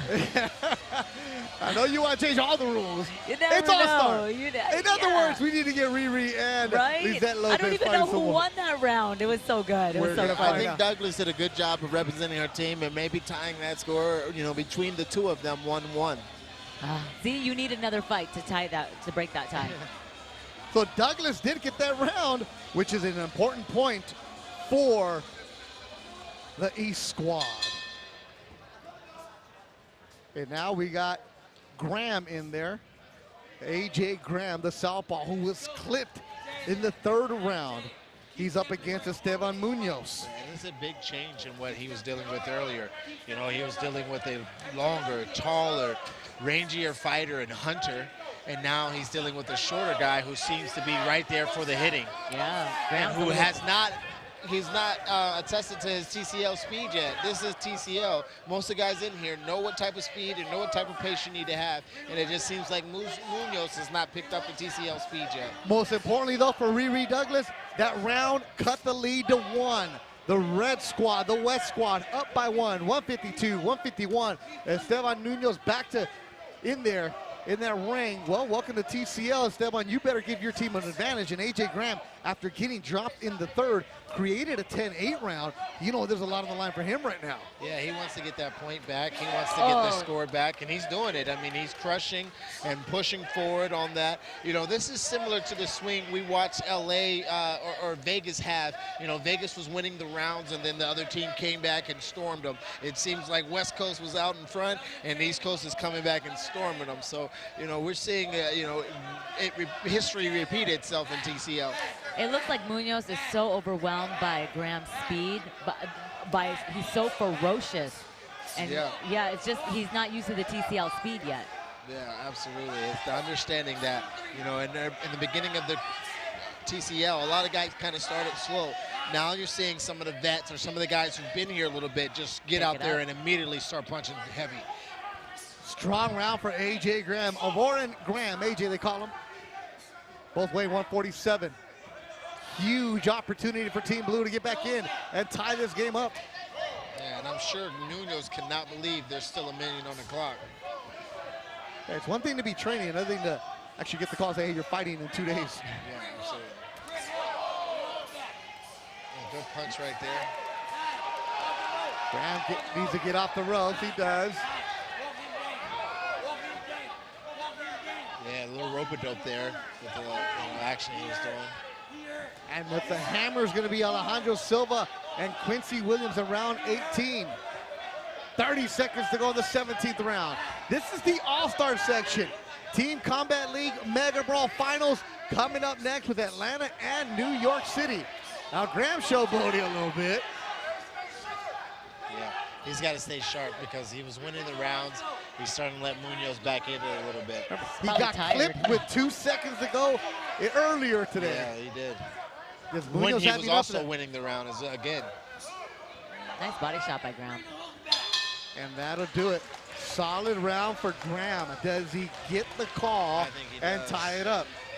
I think he does. I think he gets the nod. He did a great job of redeeming himself. He almost really went in there and stormed Munoz, you know. Here's what we're going to see here. You know, Munoz coming over the top with that hand, but, you know, just beating him to the punch. And bob and weave here from the East Coast guy. And, yeah, we could be seeing a really close fight here in TCL with the last fight to go. All right, so it's really, really tight. Esteban Munoz and A.J. Graham win at it. Our 18th and final fight is going to be Alejandro Silva for the West squad. Quincy Williams for the Blue squad. We don't know the scores here. The judges are telling him. If there is a tie, there'll be an extra one. I got a tie right now. You think there's a tie right now? Absolutely right now. It's gonna be a tie. Well, I think so. That's the unofficial scorecard here. Who's going to get the coaching for the extra one? Exactly. So we'll figure that out. So Miguel Flores is going to let the crowd inside the building know what's going on. Ladies and gentlemen, heading into the final round, it's the West Coast All-Stars 161, the East Coast All-Stars 161. This is the final round, winner take all. You are right, it is a tie, so this round will solidify who's going to be all the marbles for bragging rights for the All-Stars for Team Combat League. Whoever wins this round wins it for the All-Stars. West Coast versus East Coast, ladies and gentlemen. What a better way, because Quincy Williams, excellent fighter, one of the best fighters in Team Combat League. And look at that, just by their skills, you could see it. Alejandro Silva won the 4th round for the West squad, so he's powerful. warm. Quincy Williams, first time fighting this afternoon. Very powerful. Quincy Williams is a fast young man, and he's in the right position because he's a really good fighter for his team this year in TCL and a really good representation for the East Coast. So I'm pretty sure the East Coast would like to put the ball in his hand when it comes down to this position. The final round of the All-Star, the first ever All-Star Brawl on Team Combat League, and Silva coming in. Yeah, Williams needs to get out of that corner because Silva likes to tie them He up. did some good in bobbing and weaving, really but did. you're right. Keep it in the middle of the ring. It doesn't look good optically, whether he's getting hit or not. It just looks like Silva is dominating the motions. Because he's walking him forward into the corner. And he put him in a ring, you know, he put him in a corner. And they're getting this chance going right now for the East Coast. Right hand from Silva. Very nice from Alejandro Silva. They traded good punches right there. An uppercut by Silva. Oh, he got Another caught solid again right by right. Silva. He dropped his left hand when he was throwing his own combinations. That was good. Good combos by Silva right there. I think Quincy should do more interrupting, you know, not so much waiting on him. Yeah, when he gets his offense going first, he does a much better job. When he gets waited on, that's when he's getting countered. See, right now, he's being the aggressor. And now, until that hook by Silva. Exactly. Right back on the defense, and he gets clipped, you know. A minute to go. The final round. 1 minute, ladies and gentlemen. You got to see if the teams get them involved, you know. Everybody knows there's a minute left. Williams looking at the big board, looking at the time. Just fight. Stop looking at the time. Get out of that corner if you're Williams, and he does. Keep it in the center of the ring. Silva's been first here. Ooh, good body. Good body. There's some aggressive punching right there. Silva really wants it. You can look at it in his eyes and tell that he really wants it. Not even just for his team, but for himself. No, they need it. They really need it. It's been tight. Silva landing bigger punches. So tight that it's everyone wins all. In the last 15 seconds, any man wins it all. They just have to go for both broke right now. Less than 10 seconds. I think Silva won that round. I think so too. Oh, and yeah. that'll do it. I think Silva did too. 18 rounds of all-star competition. Really good fight. Team Combat League. That's an hugs all-star between match. Silva and Williams, and it'll be. That's an all-star match. That was really good. Right down the middle, right down the pipe. Everybody from man to woman, women to man really put on. There was ripping body. He was coming upstairs. Silva was blocking. Then he was going with his overhand. And it was putting it on down here in the City of Angels. It was back and forth. East Coast versus West Coast. Little Biggie versus Tupac. You could not even imagine the tension in this air right now. We got to find out who won, but that was exciting. Very, very exciting. Still to come. The Mega Brawl, Atlanta, New York City, right there. Your East All-Stars. They feel pretty good about themselves.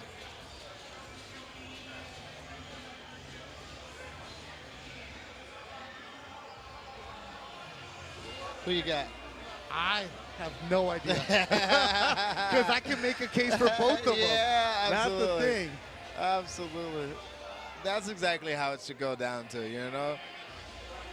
That's exactly what it should be. Going down to the wire in front of all the fans. The last guy's banging it out Look until at the last Dewey's all clock. fired up. Yeah, you know, I think he knows. I think he's got to win. Yes, sir. He's saying they got to win right here.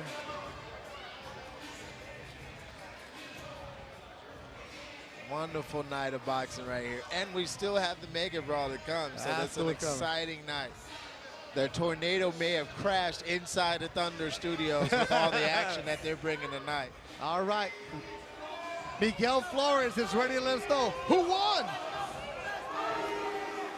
All right, ladies and gentlemen, after our All-Star Showdown, 18 rounds between the East Coast All-Stars and the West Coast All-Stars for Team Combat League, it is now time to find out who took home the win.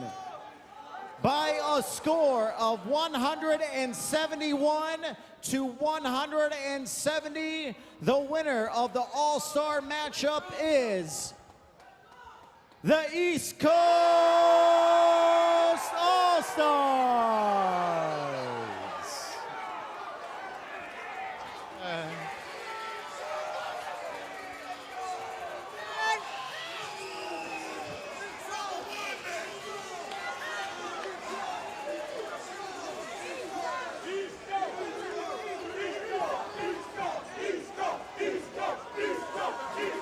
Barry Hunter, congratulations on winning the All-Star event. I know this was a big moment for you guys.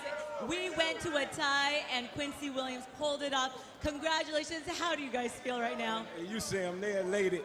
This is our Mega Brawl right here. Congratulations to the West Side. East side is the best side. Oh, you guys won an approval point because this was for bragging rights. It wasn't for a title, but you wanted to show up and show out, and you guys did it. How do you guys feel? Do you have a message for the West Coast? East Coast, East Coast, East Coast, East Coast, East Coast, East Coast, East Coast, East Coast, East Coast, East Coast, East Coast. Well, congratulations, Barry Hunter and East Coast team. You guys did a phenomenal job all season long for the first season, inaugural season. I can't wait to see you guys, what you're going to do in your career, and hopefully I'll see you guys for season 2. Make the team, stay on weight, and stay out of trouble, all of you guys, okay? Be kind to each other. All right, Barry Hunter, congratulations. Enjoy your win. Stay for Mega Brawl, and give it up for the East Coast team!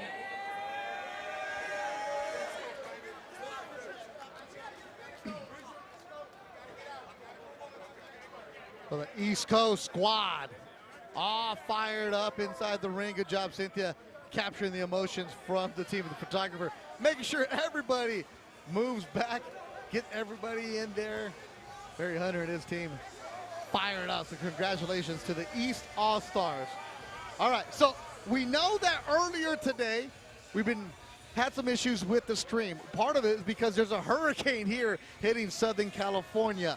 So to make sure that we give credit to Deontay Brown and Randall Kennedy, who would fight in round 8. And also in round 9, we had Alan Medina and Michael Fox. We are going to show you that. The stream was there, but out of respect to the fighters that really went at it back and forth, we want to show you rounds 8 and 9 from Team Combat League All-Star. So here's previous action, and then after that, we will have the Mega Brawl for you.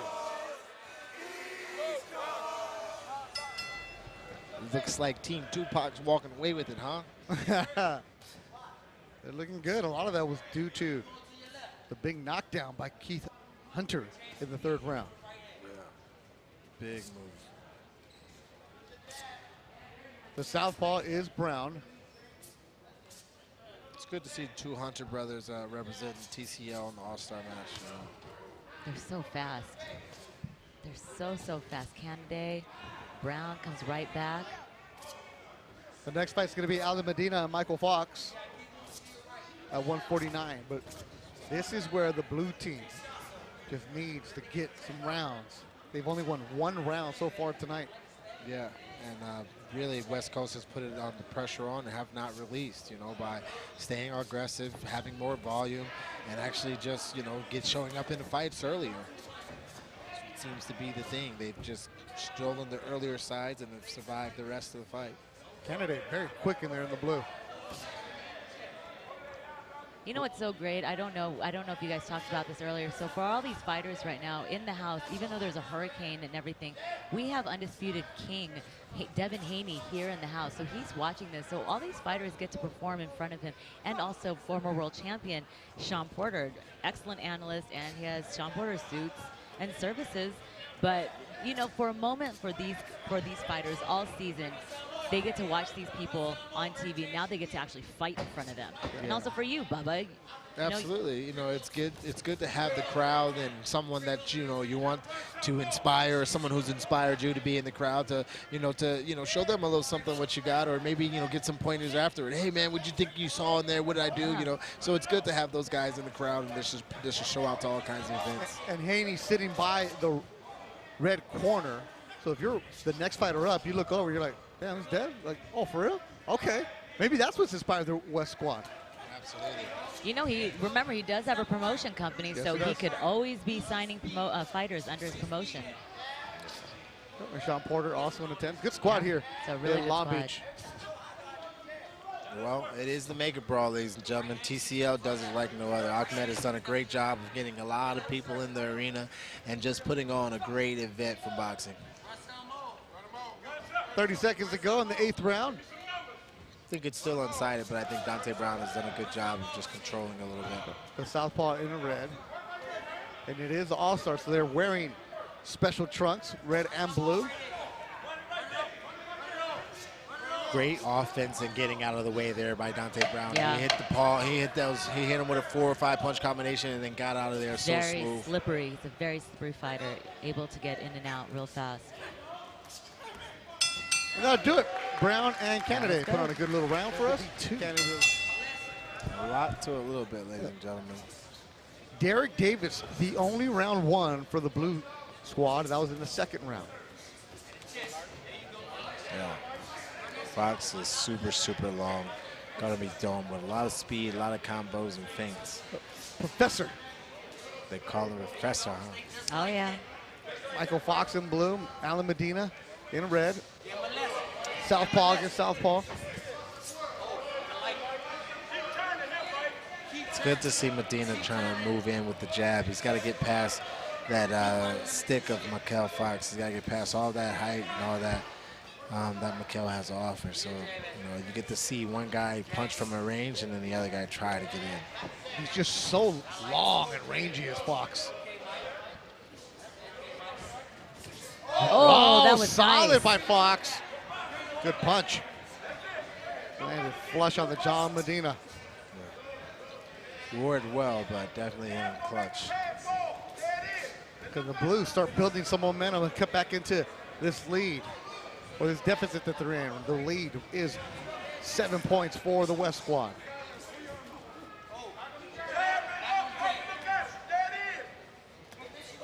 Mega Brawl Finals, Atlanta, New York City, still to come. Mona Ward and Trudy Lee are going to go at it to start it off. Good combo right there by Mikel Fox. Nice Just boxing, pushing him yeah. back. Yeah, he's got that lead reach and that leverage, and he didn't let Medina get in on that one. Dewey Cooper leading the West squad tonight for the All-Stars. I'm sure he's telling Medina he's got to get in. Me knowing Dewey and training under Dewey, seeing the way the fight has gone, Mikel Fox is controlling the jab and controlling where the fight is taking place at. So I'm sure he wants Medina to get inside and dirty box a little bit, kind of interrupt the interruptions. Man, Fox looking good here. Looks really good. He really is able to keep him at bay. Yep. And even when he does try to get in, Medina, Fox is right there meeting him with his gloves.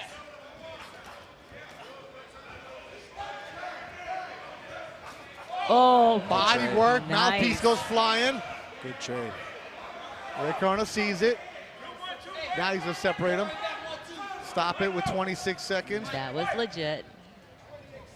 If Medina gets the mouthpiece back in there.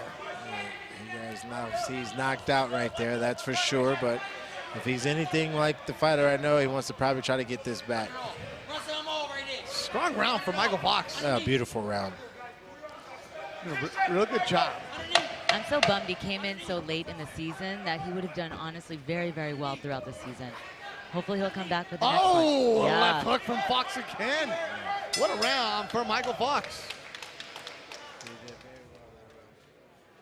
Good evening, ladies and gentlemen, and welcome back to Infinite Reality Studios here in Long Beach, California.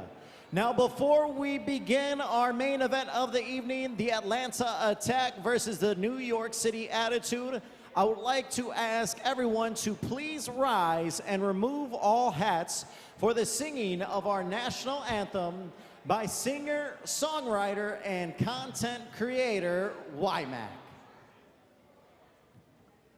Oh, say, can you see by the dawn's early light what so proudly we hailed at the twilight's last gleaming, whose broad stripes and bright stars through the perilous fight o'er the ramparts we watched were so gallantly streaming, and the rocket's red glare, the bombs bursting in air, gave proof through the night that our flag was still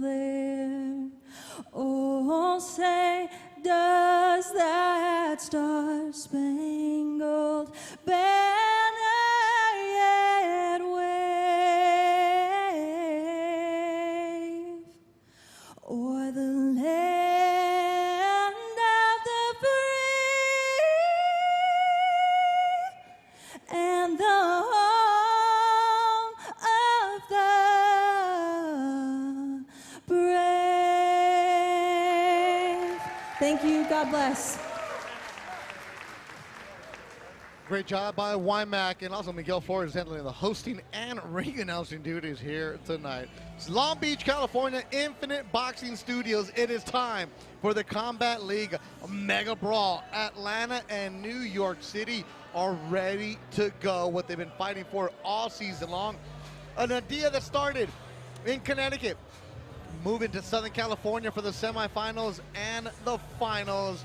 And yes, there's a hurricane making noise in Southern California, but great job by Team Combat League officials and everybody behind the scenes to make it happen here inside the Infinite Studios. Beth Duran alongside Bubba Jenkins, Bubba_Jenkins, where you want to follow him at social media. The pride of Penn State and Arizona State, a wrestling star, Yes, but also a yes, man sir. who's been on the mics and the communication all season long, because you train in Vegas, you know everybody out there, you know what it's like.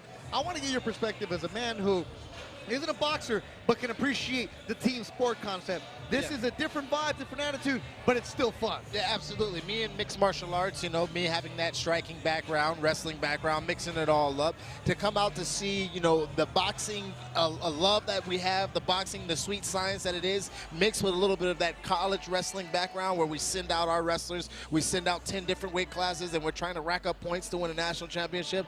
It's so much similar to the thing that Combat League has right now. It's a team combat style. It's every man for themselves in each round, but as it accumulates, you get that team championship, and that's what you got to love about it. Oh, there's a lot of energy, and when our good friend Ray Flores, who was part of the broadcast at the beginning of the season, told me, Beto, you got to check this out. Like, Ray, what is this? Now that I'm involved with it, Ray Flores, you were right, and then some. Yes, Let's go to sir. his younger brother, Miguel Flores, who's holding it down at the desk. Thank you, Bethel. And gentlemen, what a night it's been already. A tremendous opening bout with the East Coast and West Coast. It seemed like the West Coast had it all but wrapped up after the first half of this bout. And then the East Coast All-Stars came back with a vengeance and were able to steal it in the money rounds. And it was all led by this man. You and Michael Fox, veterans of the sport, really set the tone and changed the momentum for the East Coast. And look, this man wears many hats. He's a fighter by day, and now he's on the desk with us to help us bring in the Mega Brawl with the Atlanta Attack and the New York City Attitude. Austin, no doubt, Trout.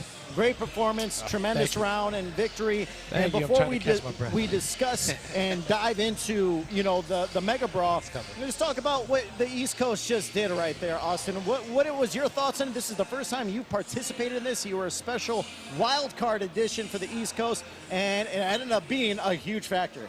Look, first of all, shout out to the East Coast team. We got that W. I didn't get to catch the last few rounds. I was trying to change to get back here to the desk, but I'm glad that we got to build off the momentum that I brought. So it was a blessing to be a part of it. It was very fun. You know, it was a round of fighting. Nobody got hurt. I'm still looking okay. So I'm happy to be here. I'm happy to have been able to participate. And now the man to the right of you, Sean Porter, world champion. He has fought the best of the best, and you have decided to come. I need to see what this Team Combat League is all about. And I'm watching you from afar. You're shouting at guys. You know a lot of these guys that are participating in this, and you're getting involved into it. Sean, your thoughts on Team Combat League as a whole? It's fun to watch. It's fast-paced.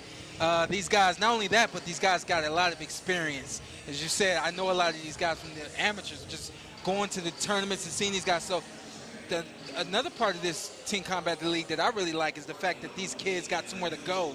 A lot of guys don't have direction when they want to turn pro. If you have not met a promoter, if you have not met a manager, you just don't know what you're going to do. So these guys had the opportunity to try out. People got to see them, see what they were capable of doing. They got picked to be on this team. I'm glad to see these guys have a future in boxing and they have direction.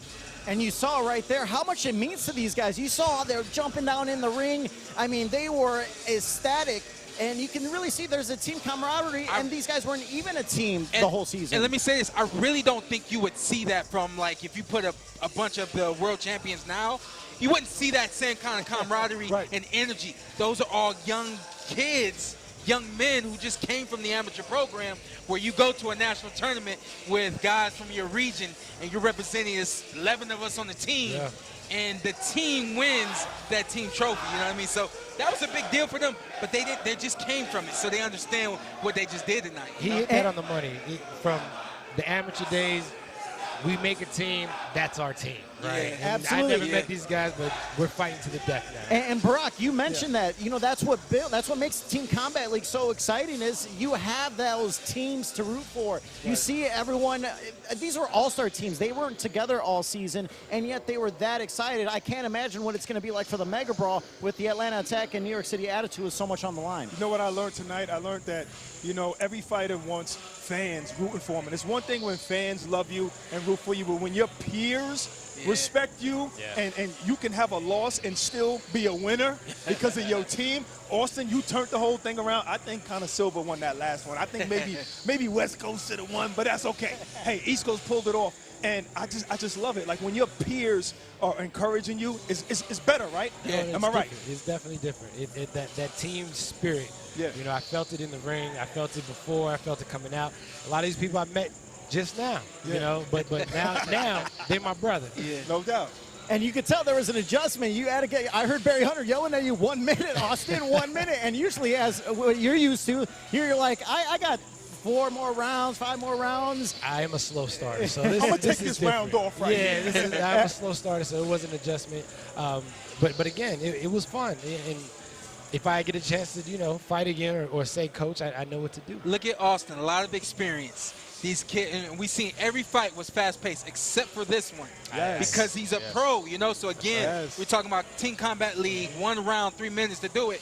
These guys are in the perfect place. They just came from this fast pace, you know. That's right. All right, ladies and gentlemen, welcome back to Infinite Reality Studios. It is now time for our main event of the evening. Team Combat League Mega Brawl 1.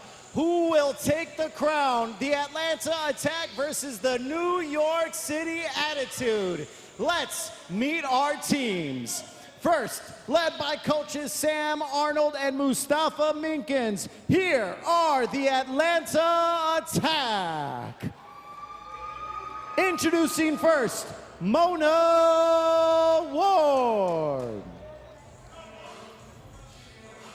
Here is Marcel Davidson.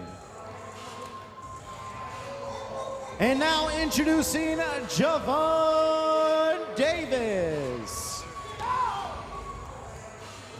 Here is Keandre Leatherwood.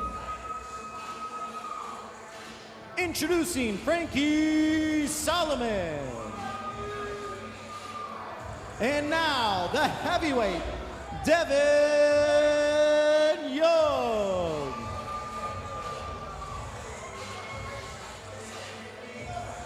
Ladies and gentlemen, that is the Atlanta Attack.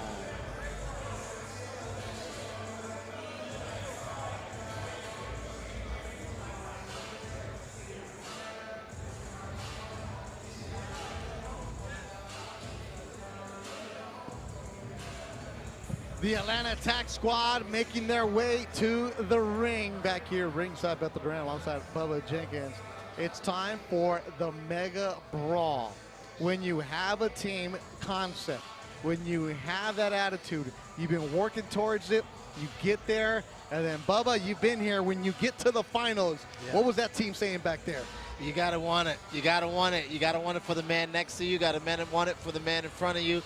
You gotta want it for them to be your best. And then at the end, it's all gonna take care of itself. But you do your best for everyone around you. So we've heard about Atlanta. Let's hear about New York City. Miguel Flores, bring them out. All right, ladies and gentlemen, now it's time to meet the New York City Attitude. Led by coaches Ryan O'Leary and Benny Roman, here is the New York City Attitude. Introducing first, Trudy Lee.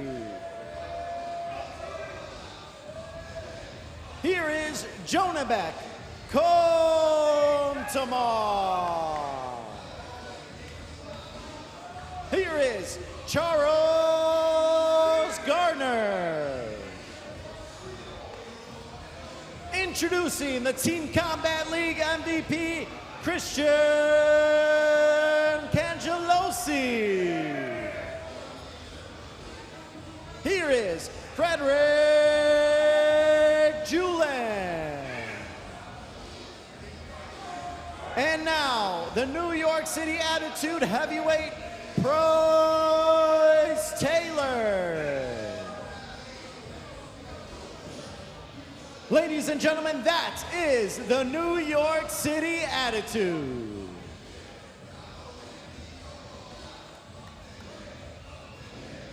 The New York City Attitude, the team has made their way to the ring. We are ready to go for a mega brawl.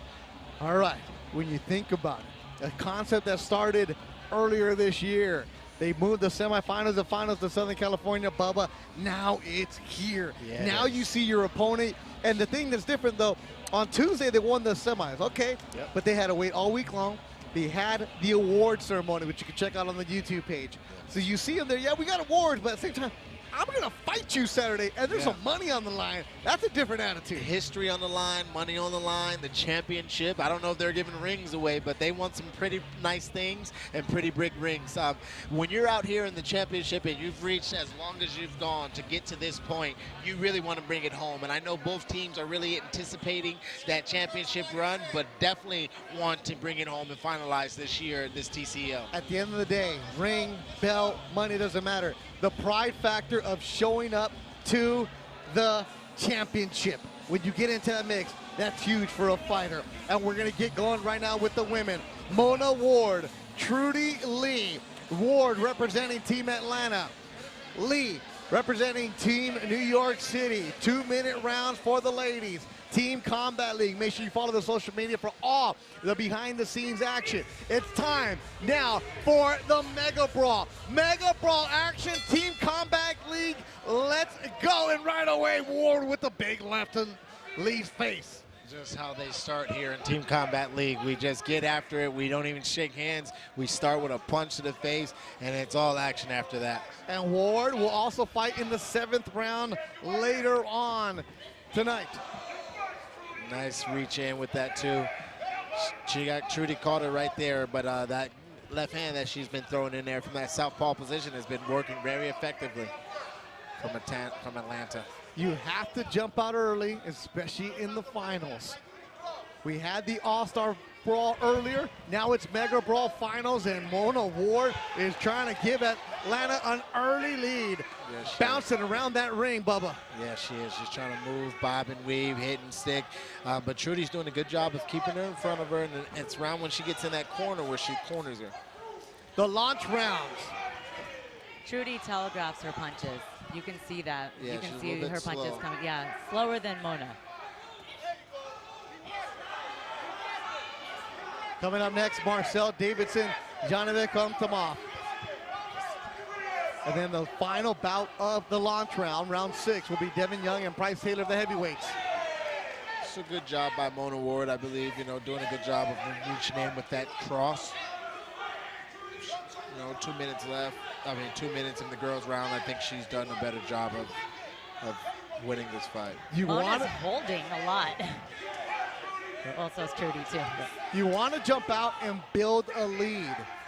Every single round counts. Every single point is huge, especially when you get to the money round. You don't want to make it come down to the 18th round, but if it does, it'll be Javon Davis and Ryan Pino. Good hook. round. Good hook by Trudy right there. Just seems like, they smother their punches often. First round done. Mona Ward, Trudy Lee, kick off. Mega Brawl for Team Combat League. And if you join us for the first time, scoring will be shown on your screen after every single round. You don't have to guess what's going on, who's up, who's not. The fighters know, the coaches know, everybody in the building knows here in Long Beach, California. This is now Marcel Davidson for the Atlanta squad. Komtomov for the New York City squad. Atlanta versus New York. We've seen it a couple times this year, and we want to see who's going to get that championship done right now.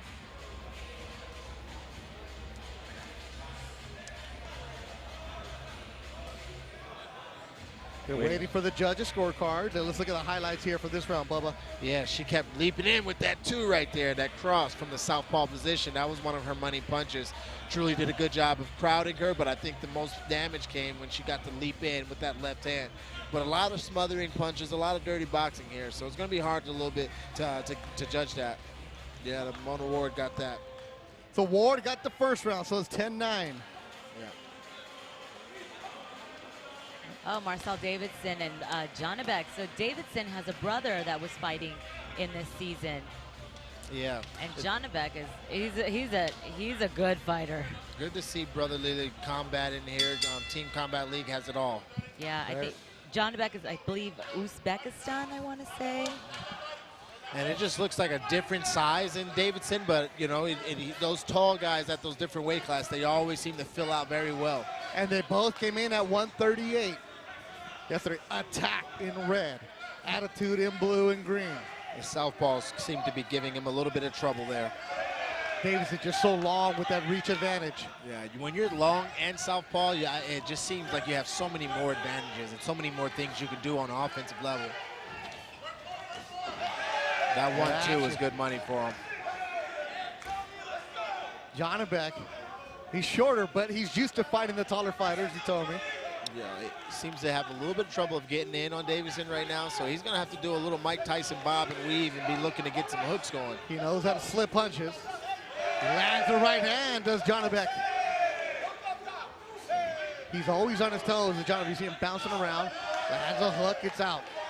Yeah, the New York crowd is into it a little bit better than the Atlanta crowd, and it just seems like every little thing that Jonabek does, New York is responding to it. Oh, right hand got from Jonabek. And we are right next to the New York Attitude squad, so their noise is going to get through the microphones quick. Davidson will be fighting in the 8th round. Yeah, Jonabek's got to get on the offense and look more to be the offensive guy and not so much the counterer, because he's not the longer guy, you know. Davidson goes first, he's going to reach him, he's going to touch him first. When he goes, he wins. And Jonabek will be later on in the money rounds in round 14. So there. Body work from Jonabek. Well, he's answering those questions. Is he able to get on the inside? He sure is. He's throwing some very hard punches, some body punches. We saw it up on top. Oh, no. Jack Reeves isn't gonna let that fly. With a minute left, I still believe the fight's still in the air. Absolutely. Especially the way Jonabek able to land the bigger punches. 1-2 there by Davidson. Left hand is one of Davidson's best punches right here from the southpaw position. His reach is so long compared to Jonabek's. I feel like they're 2 different weight classes right now. Absolutely. But they're the same. But they're the same. It's just Good, one's good taller. check hook. And he's really pressuring. Davidson's, you know, got a pressure game that is, you know, pretty controlling. Good left hand right there. Oh, that hurt Jonabek. Yeah. The Uzbek again. lands a right hand, though. More left hands by Davidson. All fight, that left hand has landed on the button. Jonabek from Uzbekistan, Davidson for Team Atlanta. They just look at each other like, yeah, all right, whatever. There's no like hugging or anything like that. It's the Team Combat League highlight from the 2nd round. They were both exhausted. They put it all out there on the line. Look at this overhand, boom, caught him right on the chin. And then David's looking to get his own overhand, boom, caught him right in where he was going. So they both traded it really well, and it'd be interesting to see who saw it the best way. That's a tough round. I really don't know that one. I give it to Davidson. I can see that. But I've been wrong tonight a couple of times. We were wrong in the last fight for the All-Stars. Yeah, you know, some judging that I have not seen go ways I have not understood. That was the All-Stars. This is the Mega Brawl. What will happen is they're getting the scorecards tallied up. This is going to be Javon Davis and Charles Gardner. Davis 150, Gardner 149. Davidson gets the round. So it's now 2 rounds to none for the Atlanta squad. 20-18. Yeah, I agree with that answer. I agree with that judging right there. Davidson was one of that. All right, let's see if New York can stay in this fight and you know, do more for. Yeah, Davis, Javon Davis, in the red will also be the hammer for Team Atlanta. He'll be in the 18th round against Ryan Pino. Yeah, Davis has been a very technically sound. He's been an incredible fighter throughout, very consistent. As you can see, as he just threw that really hard right to the body. Everything Davis has been throwing is really landing with a lot of energy and a lot of effectiveness from his team and from his hip, man. He's really giving you what you got. It's good motion there by him. You know, he's got a good up and down offense, and he's just looking for big punches as well as, you know, just strategically being smart. This will be the only fight for Charles Gardner, so he needs to get his team in there. Davis has that scowl on his face in the red trunks. Yeah, he looks like he means business. He wants this championship for Team Atlanta. The team attack. And that's what he's doing. He's attacking. Team Combat League, Mega Brawl Championships. It's interesting to see what Charles Gardner's going to do. You know, he just seems to be on the defensive a little bit, but I want to see him get his offense going and see if he can get himself in this, you know, last minute and 30. Seems to be waiting on Davis. Don't do that. Yeah, look at, he is waiting, and Davis comes back with 2-punch combo, 3-punch combo. Gardner's only throwing his jab. That's the combination you're talking Those about. punches landed. Oh my gosh. There you see it. That was an amazing Davis. combination by Davis there. That was several combinations. Yeah. And every one of those punches landed. Overhand. Davis is just looking for the big hammer to end this. Oh, solid shot by Davis again. Yeah. Team Combat League Mega Brawl Championship in Long Beach, California. Yeah, it looked good on Garner, how he pivoted out of there and looked away that punch, but he got caught with the first 2 punches very cleanly. A minute left, and I believe Davis is looking for bonus points. Davis is smooth. If you can get a 10-8 round, that'll be huge in Mega Brawl, because you don't want to leave it up to the 18th round and figuring out what's going on. And Davis is doing a good job of melting the clock. He figured he's already won, melting that clock a little bit. There's a little bit of strategy in there. Especially knowing he's got the 18th round, too. Absolutely. Yeah. Coming up next, Keandre Leatherwood, Christian Cangelosi.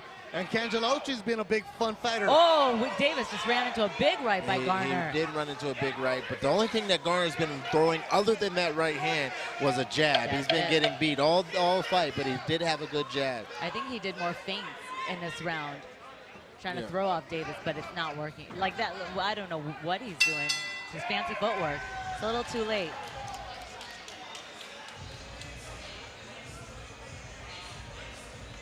Oh, there's Ahmed. There's our CEO and co-founder of Team Combat League. It was wonderful to see, you know, how many people we get in the crowd today. Yeah. So many superstars of the sport. Sean Porter, Devin Haney. Yeah, Wayne McCullough, if you guys remember. The Pocket Rocket, Irish Olympian, gold medalist, former champion. That was his daughter that sang the national anthem. Yeah.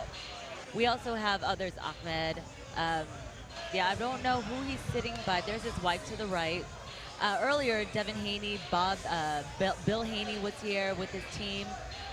I believe they're still here. I'm not sure. They're probably sitting off to the side. We do have 2 female boxers, professional boxers. Oh, Jessica Bach, and then I don't know the girl. She's Japanese, but she's training with Manny Robles. She introduced her name, but she's right there in the pink. 30-27, Javon Davis gives the Atlanta squad the lead, and this is now Leatherwood in red, Cangelosi in blue. If you can put anything on the MVP of the league, the TCL MVP and Cangeloso from New York, you can put on the fact that he's going to try to get some points for his team, being down 3 in the championship. He's going to try to get it back for his championship team. I learned a little bit about Cangelosi the other night. He's first time here in America, from Italy. I mean, typical. His brother used to be a fighter. Actually, he was better than Cangelosi, but he hurt his arm and no longer able to fight. So now his brother is fighting for his family and just trying to make a career out of it. And he's here alone in New York City by himself. Christian Cangelosi with a 3-point deficit for the New York City Attitude. We saw him in the semifinals scrap hard and win a couple rounds. Well, he might have been in New York alone by himself, but he is fighting in Los Angeles with his team on his back, and they're looking for a good championship out of this New York team against this Atlanta team. So hopefully he can bring it home for the Cangelosis. He did win the most valuable fighter during the awards ceremony out of all the fighters throughout the season, and you can see why. He's very flashy, but he's a very, very good fighter. Another standout fighter from Team Combat League Season 1. A lot of hitting behind the head here. Jack Reese is going to control him. Yeah. Oh, yeah. He's like Jack's in and out. lecturing him. Hey, welcome to California, guys. Cangelosi. Good jabs right there by Cangelosi. It's a good motion to let him know to set up his offense. Yeah, both of them weighed 162 yesterday at a contentious weigh-in. Yeah, he's going to get that right hand going. That's the left hand, probably 5 or 6 consecutive times. He's going to get that right hand involved soon. But neither fighter is doing anything to separate in this round. Cangelosi needs a step on the gas for his team. Yeah, it's a setup for Cangelosi. Oh, you know, left hand high, left hand low, and then boom, out of nowhere, an interrupted right hand. And that's what I believe he's setting him up with. Just giving him kind of looks and reaches. And that's kind of the game, you know. You fake them with one hand, you kind of give them mirages and things to look at with one hand, and then you blast them with the other. And that's the game. That's boxing for you. Cangelosi will be in the money round, round 13. Leatherwood will come back in the 10th round. A tight 4th round. They're even yelling at him in Spanish. Punching back behind the head again. They smack gloves. They don't touch gloves. They smack gloves. That's when you know Team Combat League Mega Brawl, how intense it is and how much is on the line. No lovey-dovey. Oh, yeah, respect. No. There's no bro this, no bro that. It's I want to beat you. This is about the championship. This is about all the marbles. When they say it's all the marbles, this is what they mean by that. This is for everything right here. Oh, there you go. So on the way out, Leatherwood was able to clock Cangelosi with an overhand right as they're coming out of a clinch. Frankie Solomon, Frederick Julan will be fighting in our 5th round. Both of them 178 pounds.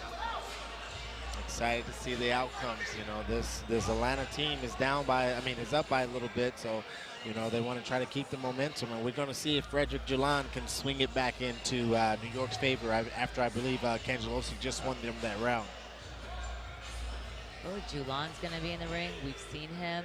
He's a very unconventional fighter, but he likes to throw very hard punches. So judges are getting their scorecards together.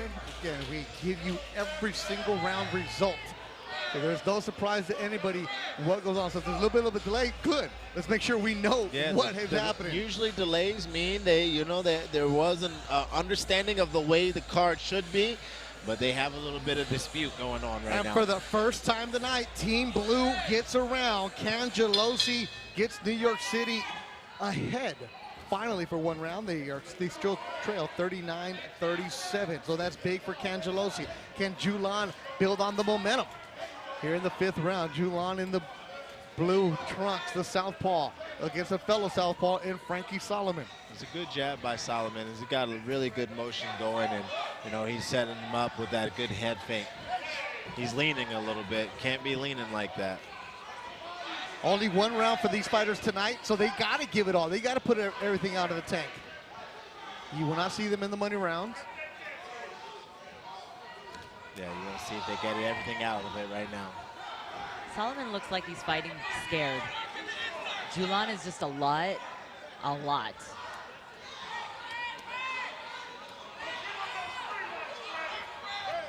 Coming up next, the heavyweights, Devin Young and Bryce Taylor, to close out the launch rounds. Solomon's doing a good job of keeping Franklin on the ropes.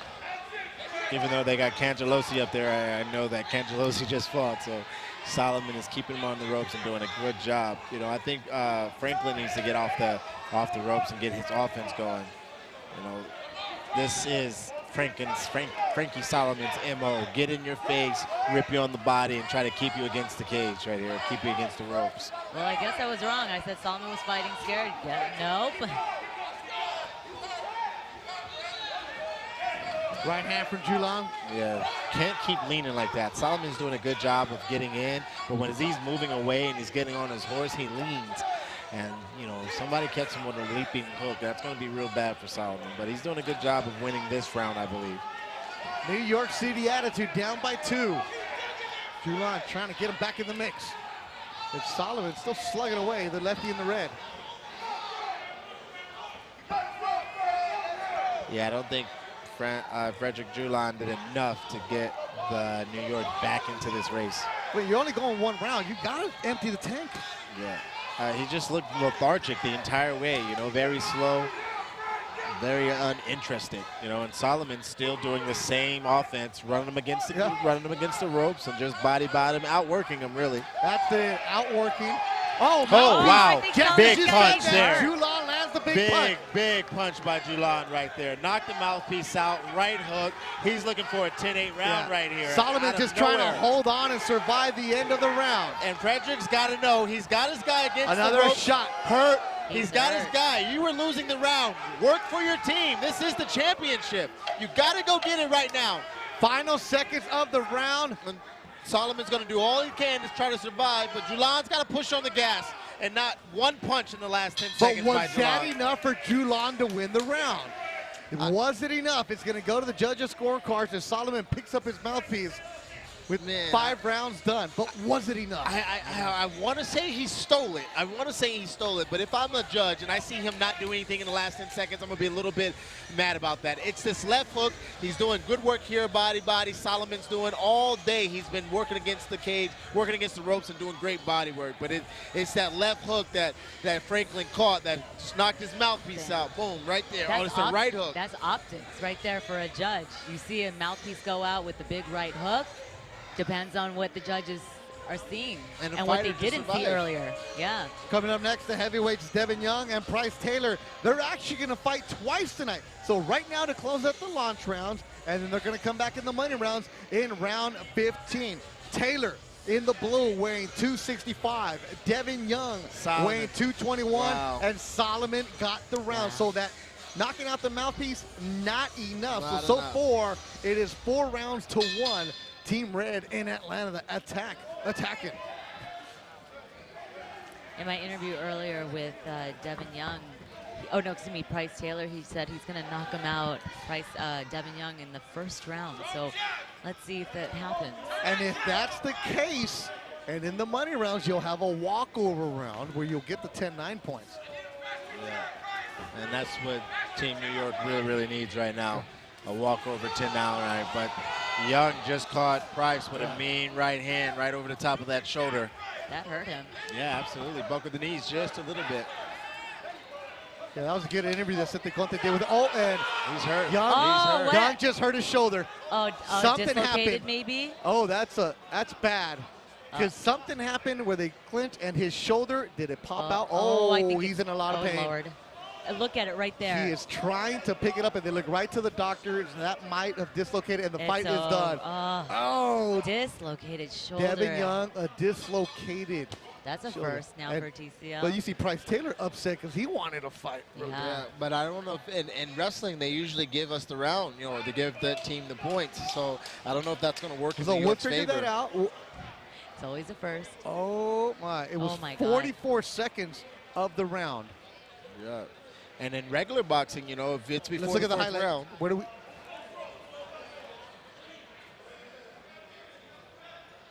We don't see anything. Throws a punch. Oh, left punch right there. Right there. Something like it got jammed up. It got jammed up. Yeah. Yikes. And he's. Oh my God! I hope he's. They're trying to get him out of the ring. He can't climb through the ring, so he had him roll underneath the ropes. You feel bad for Devin Young because that was going to be a good scrap between him and Price Taylor twice. So we have the launch round done. Man, that was building up to be pretty good too, Cynthia, because you spoke with Young before the game, the match. I did. I spoke with both of them, and Devin was just, I cannot wait because we deserve to be here. I feel like, honestly, every time I interview any of these fighters throughout the whole season, something happens. Someone gets knocked out, and I feel like I curse them. Well, Sorry, guys. Bryce Taylor, that you see him on the screen, he right in front of us smacked the corner pad because he wants to put on a show. He does. I understand that, but he manifested what he was going to do. Yeah, he did beat him in the first round, and he will get a walkover in that 10-9 in the next round if he cannot continue. So he said he was going to beat him and take him out of the first round. It just didn't happen the way he thought, but that's exactly what he did. The other angle, it's this left hand that he throws right here. He's going to get jammed up a little bit. Boom. Kuiper hyper-extended it a little bit. and as soon as it landed, you see him go down. You know, a lot of respect to Bryce Taylor, realizing something's wrong because he pointed at him. Yeah, he kind of whipped it wrong. He And he's walking right by us. He cannot move that left arm at all. You feel for Devin Young right now as the medical staff walking out with him. Yep. As he pulled back, you can see something happen in that shoulder. And it's still deformed in that shoulder, too. Yeah, right there. Oh, man.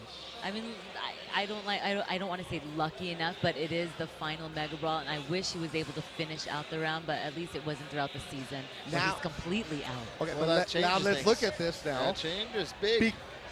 Back because it's the judging is going to really affect this because Team New York City was down 49-46. Yeah. Taylor's going to get the 10 points, and then later on in the money round, you're going to have the 10-9 function.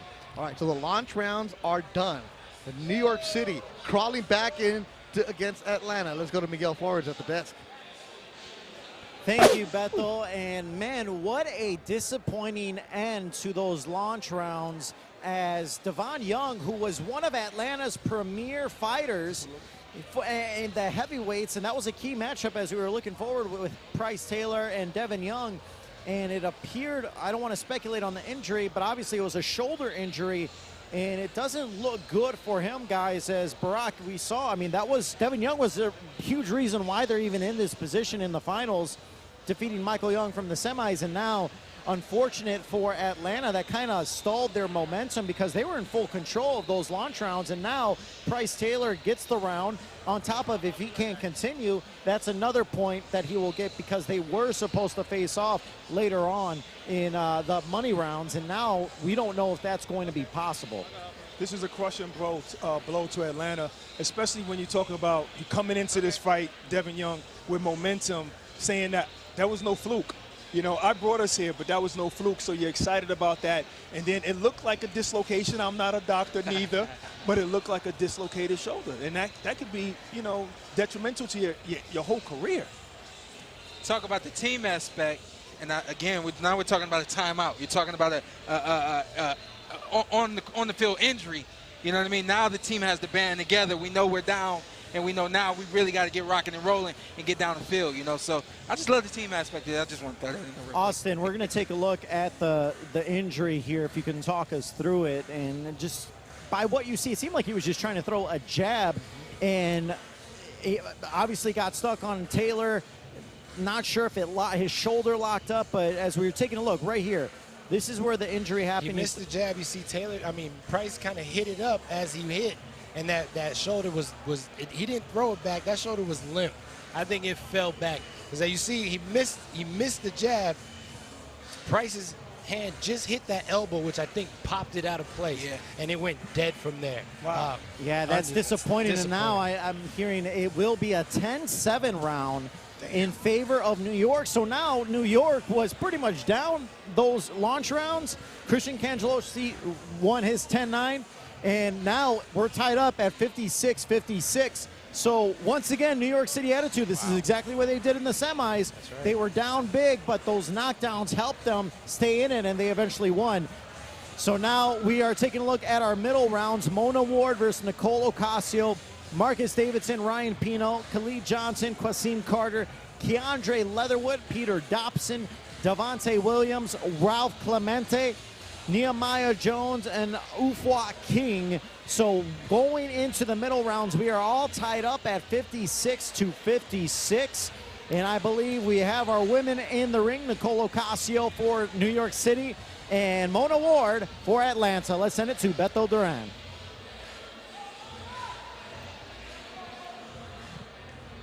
The women are going to go at it. Mona Ward and Nicole Ocasio. A lot going on. Mega Brawl. Yeah, and I know Nicole Nagasi for someone who likes to throw a lot of punches and bunches. She throws more punches than there are times ticked on that clock when it's her turn to fight. I'm telling you. Now, the big development is that Price Taylor was given a TKO over Devin Young as Young injured his left shoulder. A 10-7 round makes it tied at 56. So it's a brand new setup. Mona Ward, her second round for her tonight. She won the opening round against Trudy Lee. What can she do now against Nicole Ocasio? Looking good. You know, she fights from the open. She doesn't like to be in there. She don't really like to keep her hands up. She lunges a lot, but it's a really good technique for her being such an athlete. She's a really good athlete, so she could get away with leaping in and maybe putting her hands down and swinging a little bit wilder, a little bit more like a moving athlete. Nicole Ocasio. And the tackle. That's well, it is a Sunday. There's football going on, but yeah, not for another couple weeks. Yeah, that's definitely going to be a 2-point takedown in MMA, though. There you go. You've been waiting to say that, Bubba. As Bubba_Jenkins, make sure you follow him on social media. He has a fight coming up in November. Cynthia Conte also with us. I just saw in the house, I don't remember his name, but he's a ref for MMA, long braid. Mike Beltran. There you go, Mike Beltran. He was my very first ref when I am amateur, yes. Yeah, he's here in the house for Team Combat League. Yeah. Nicole All the Ocasio fights. has been a an exceptional fighter throughout Team Combat League Season 1. As you can see, she's a very good inside fighter. She's taken it to Ward. Yeah, she had an amazing round with Lopez earlier this year that went for fight of the night kind of thing. And Mona Ward's doing her best job to give O'Shea all she can handle tonight. Mona Ward with the red, looking good all season long. Great job by Mona Ward for Team Combat League all season long. And here in Mega Brawl, letting it all go. Mona Ward and Nicole Ocasio. That's and a good that'll punch do it. right there. They hug it out.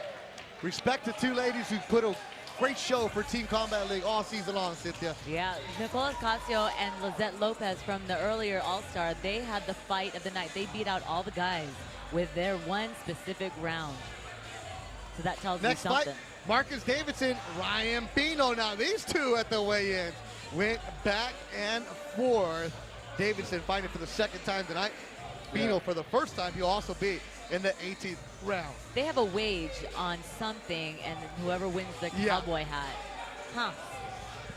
There should be money on that if you're going to put a bet on it. So this Marcel Davidson's brother? Yes. Marcus Davidson, Yes. right? So Yes. yeah, earlier this is the brother. So when you have your brother on the team, it has got a little bit of pride in there, right? You want to perform for your brother, you want to perform with your brother, you want you guys to go undefeated. So, you know, he's already got a little bit of pressure with his brother winning earlier. It's like hunters. Oh. And Mona Ward does win the round. Atlanta up by 1. She looked clean doing it as well. Yeah, she did. And the New Yorker Pino guy, he just seems to be so New York that he's Very Puerto Rican, too. very New York. I've heard him talk, I've heard him speak, I've seen him fight. He represents New York attitude if I ever seen it. But a lot of these guys come from where they're fighting from, and it's good to see what state fights like the champion. Pino has that Boricua attitude. He was also feisty at the semifinals on Tuesday. Coming up next, Lee Johnson, Quasim Carter. These guys are weighing 150. Good punches right there by Marcus Davidson. He's trying to peek out of, he's trying to get Pino's offense to pull out of it. He's just tapping that 1-2, just, a little bit of feints just to get that offense to draw out. And I think he's looking to counter and set him up. He's not committing too much with his punches, just setting it out. Just setting it out there a little bit. Tom Taylor, the referee for the middle rounds.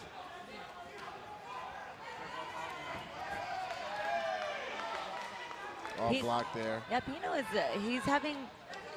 he's able to get in, especially with Davidson being so tall.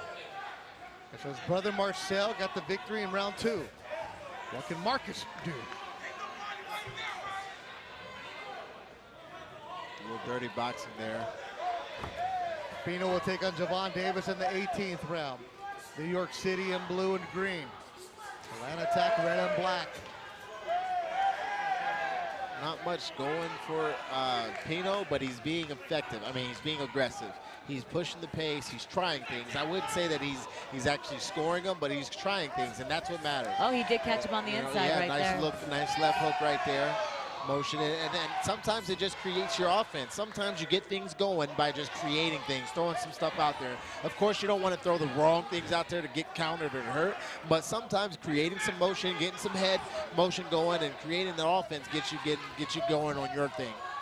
And with only one round, you never know what the judges are going to favor. Absolutely. The activity, the punches landed, or the effectiveness. Yeah, you know, great point. I think that Davison is more effective, but Pino is more aggressive. You know, so I don't know who I would rather be. That's usually how I judge it. Who I rather be. Rudy Barragan, Zach Young, and Fernando Villarreal are your judges. Veteran judges here in Southern California. 10 seconds to go. Bout number 8.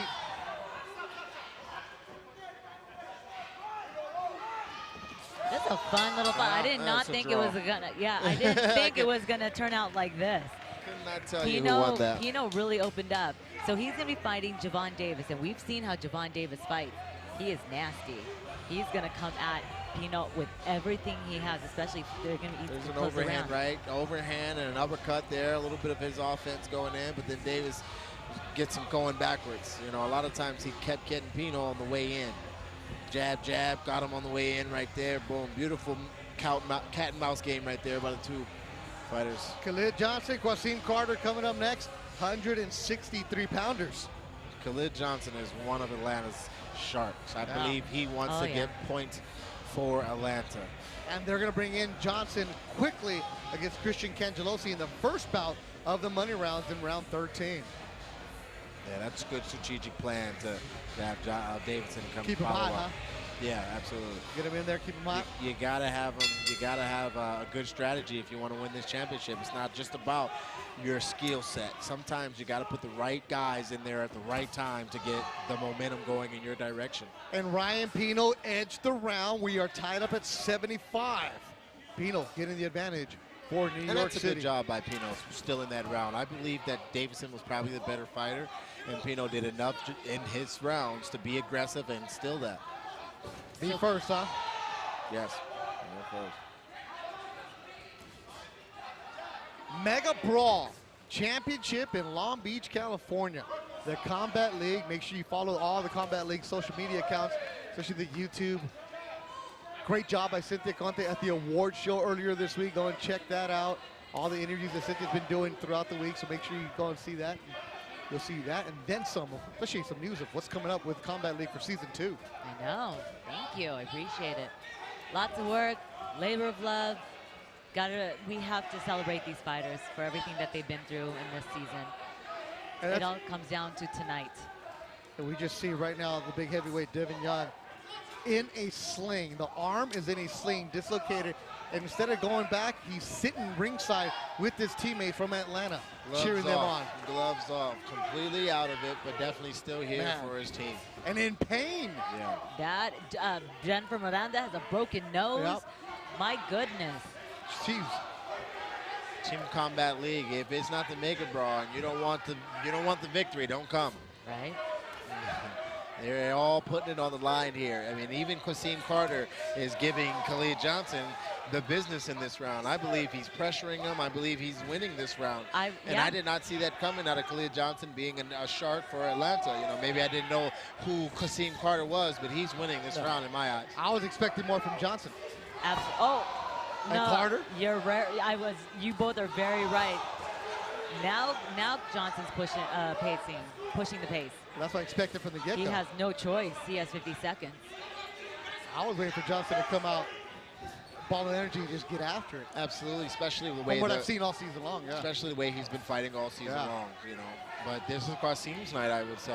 He came out, he's controlling the center of the cage, you know, and his team is telling him he's got to work, but I believe he's, you know, controlling this. It's just so different when you only have one round, right, Cynthia? Yeah, and that's the thing is that you cannot give up. You cannot afford to give up rounds. So everything is a sense of urgency. You need to work. There's no rounds off. This is the only round. Even if he's fighting twice, you cannot afford to give up a round. Yeah, see, And New York's yelling at him. New York is yelling at him, saying, hey, you're letting him rest. This is the time. Let's go. Get on him. And they believe, like I believe, that he's winning the round. It's just the last 30 seconds that they allowed him to go that way. They push down, but they clash heads as they go down. Ouch. Hopefully, for Team Atlanta, Khalid Johnson is okay. Carter will not be fighting again. He's done. But the one about Johnson, they did butt heads as they went down. Oh, yeah. He looks a little stunned still, his head. That was a hard clash of heads going down. Yeah, big time clash of heads right there. But, you know, round was decided, and I think Qasim Carter was winning that round. I agree. Infinite Studios, in Long Beach, California. Team Combat League, and there you see Abner Mares, 2004 Mexican Olympian. Yeah, we got a little influencer sitting next to Ahmed right there, King Bach right there. Yeah, we got everybody in the building tonight. Couple different champions, you know. This is LA, California, TCL. The founder Ahmed, the King Bach, the influencer. You know the influencer, you got to keep the phone out at all times. Yeah, you know. I know, I was like, who is this guy? Content is driven. Yeah. Keandre Leatherwood, Peter Dobson, you're going to get us some content. Our 10th bout, weighing 162 pounds. Night's going by fast, boys. Can you tell? Absolutely. Johnson wins the last round. Oh. Just enough. Khalid Johnson edged out Carter. What? It is now 85 to 84 for Atlanta with the 1-point lead. I'm either going to talk to these judges or think about getting some glasses when I'm done, because I have not been able to call it. I mean, I get called in some of them, but these ones that look obvious seem not to be so much. Remember, it's because it's only one round, each fight is judged as an individual fight. Yeah. So it's what are the judges doing? Tom Taylor. Like, listen Peter to me. Dobson, listen to me. I've seen him having a couple conversations with multiple fighters over the years. He is definitely going to tell you what the business is in that cage. Tom's an excellent referee based here in Southern California. Good to see him get some shine, get some Vegas fights now. And he's not going to let you get dirty. No. They and there it is. There's the time. Yeah, I've seen this conversation. The same thing that I've said. I've seen him have a conference call conversation in the middle of the boxing. So this is not the first time that we're going to see that, and maybe not the last. And Tom will let you work out of it. He's not overly aggressive with it. Yeah, he doesn't want to interrupt, but when you're doing a little bit of hacking and whacking and a little bit of naughtiness, you know, he's going to get in there. And this is not something we want here in Team Combat League. Mega Brawl is heating up. Yeah, Leatherwood and Dobson. Yeah, it is. And this is the weight class that it would start changing. You know, you get up to those bigger boys, and they start hacking and whacking and laying folks out. Like Leatherwood just did. He landed a good two-punch combination right there, and Dobson seems to be stunned and a little bit unsettled. There's another hack. Yeah. You know, they're throwing those overhands.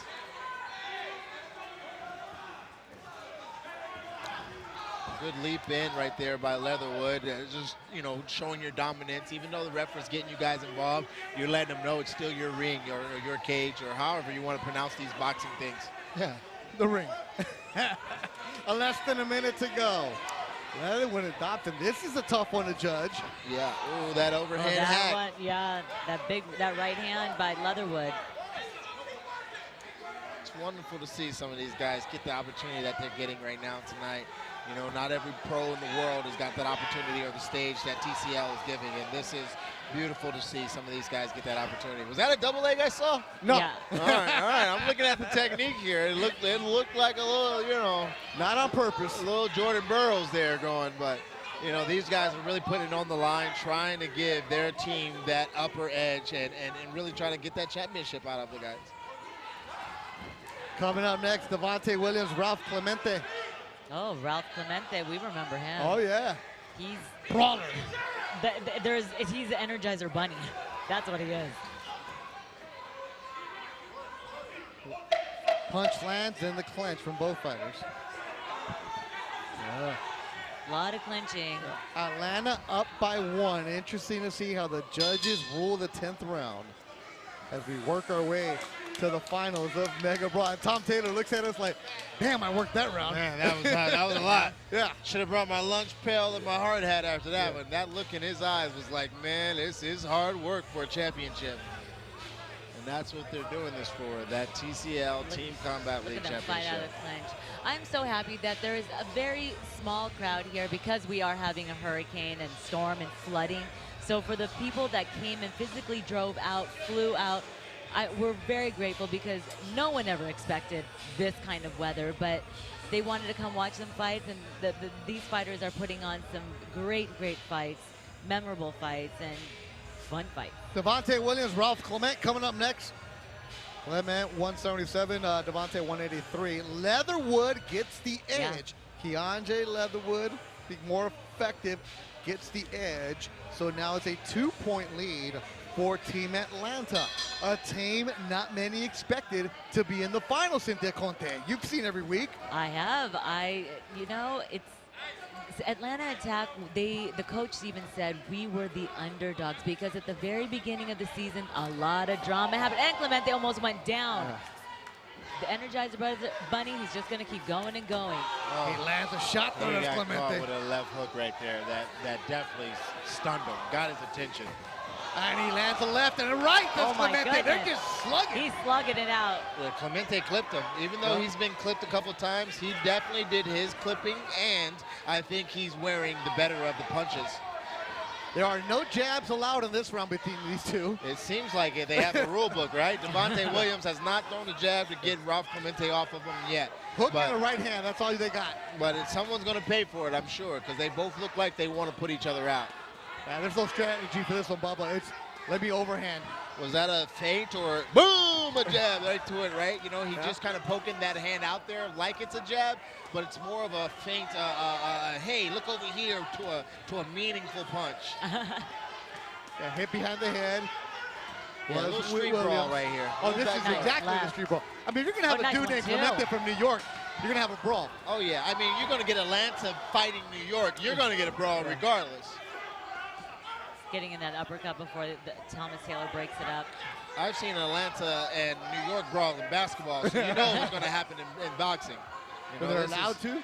This is Team Combat League, and it has been a wonderful night of boxing. The All-Stars dropped him. Oh, he's saying he got hit behind the head. He's saying he got hit behind the head. It looked like it was right on the ear. Tom Taylor's going to count it as a knockdown. That's a huge advantage for New York City, and Williams is protesting.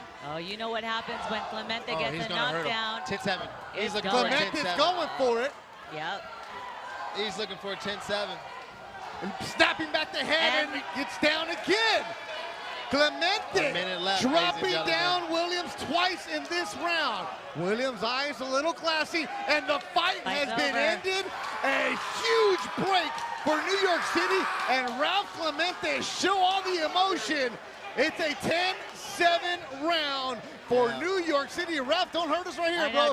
You're right above us, like just cool, bro. I saw that happening. I saw Clemente being who he has been in the Team Combat League all year, and then Atlanta putting out what they put out. I saw that could be a big momentum swing, and that is the right call for the coaches over there at Team in New York. Putting Clemente against Atlanta this round, they could see possible bonus points there, and they picked it up big time. And Clemente will be coming back in the 17th round of the money section. Oh, he's going to close You knew he's the a money show. fighter as well, yeah, so that's why.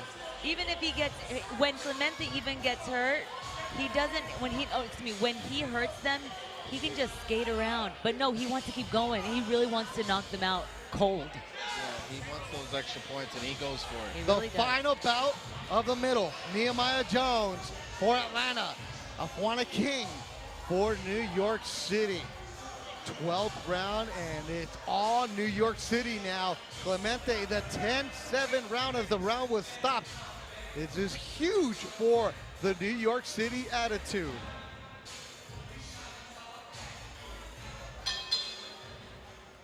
$103, $102. New York City on top. 103, 102. Ooh, we getting down to the nitty-gritty, ladies and gentlemen. Atlanta was up by 2, and now they're down by 1. Anytime. You never know who's going to win. We just don't know with these knockdowns, all these accidents, fights being called off because of an injury. Oh, wow, those are some Big slapping punches hooks. right Big there. hooks. King. King is just laying that leather on him. Yeah, real heavy punches. Not too much technical, but just all power, little shoulder. If he gets some hip in there, he might be able to do a little bit more damage, but for right now, he's just getting it done the way he can. 175 pounders. Yeah, you're right. If he throws from the hips and just pushes with his legs, the power that he can get, engage, he could potentially knock him out. Yeah, seems to be picking up that back foot as he's throwing that power, so he's getting a little bit of, he's giving his power away, but Yeah. it's working effectively. He's just being aggressive. The Atlanta team all yelling from their corner. They can sense that there's a little bit of slippage going away from the attack. Absolutely. The New York's got a good momentum going, and they got some good punchers and fighters up coming up. Jones needs to throw something. And I know he's a little gun shy because King is throwing everything and anything at him and the kitchen sink. Yeah, but he hasn't thrown a punch in a while. He threw one right now. That's it. Yeah. They seem to be very hesitant and Yeah. very defensive, like, you know, just to throw it to protect himself almost, like, hey, you know, I'm still here, but he's getting blasted back with everything that he throws, which makes you gun shy. There's been 2 stoppages from New York City. Bryce Taylor gets the 10-7 round because Devin Young couldn't continue with a dislocated shoulder, so technically a TKO. And then Ralph Clemente stopping Devontae Williams.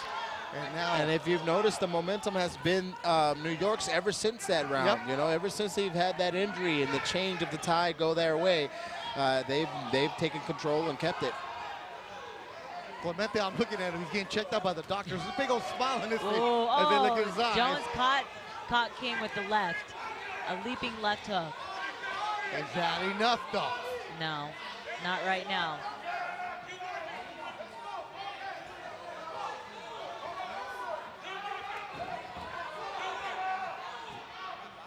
Middle round action. Mega Brawl Team Combat League Championship.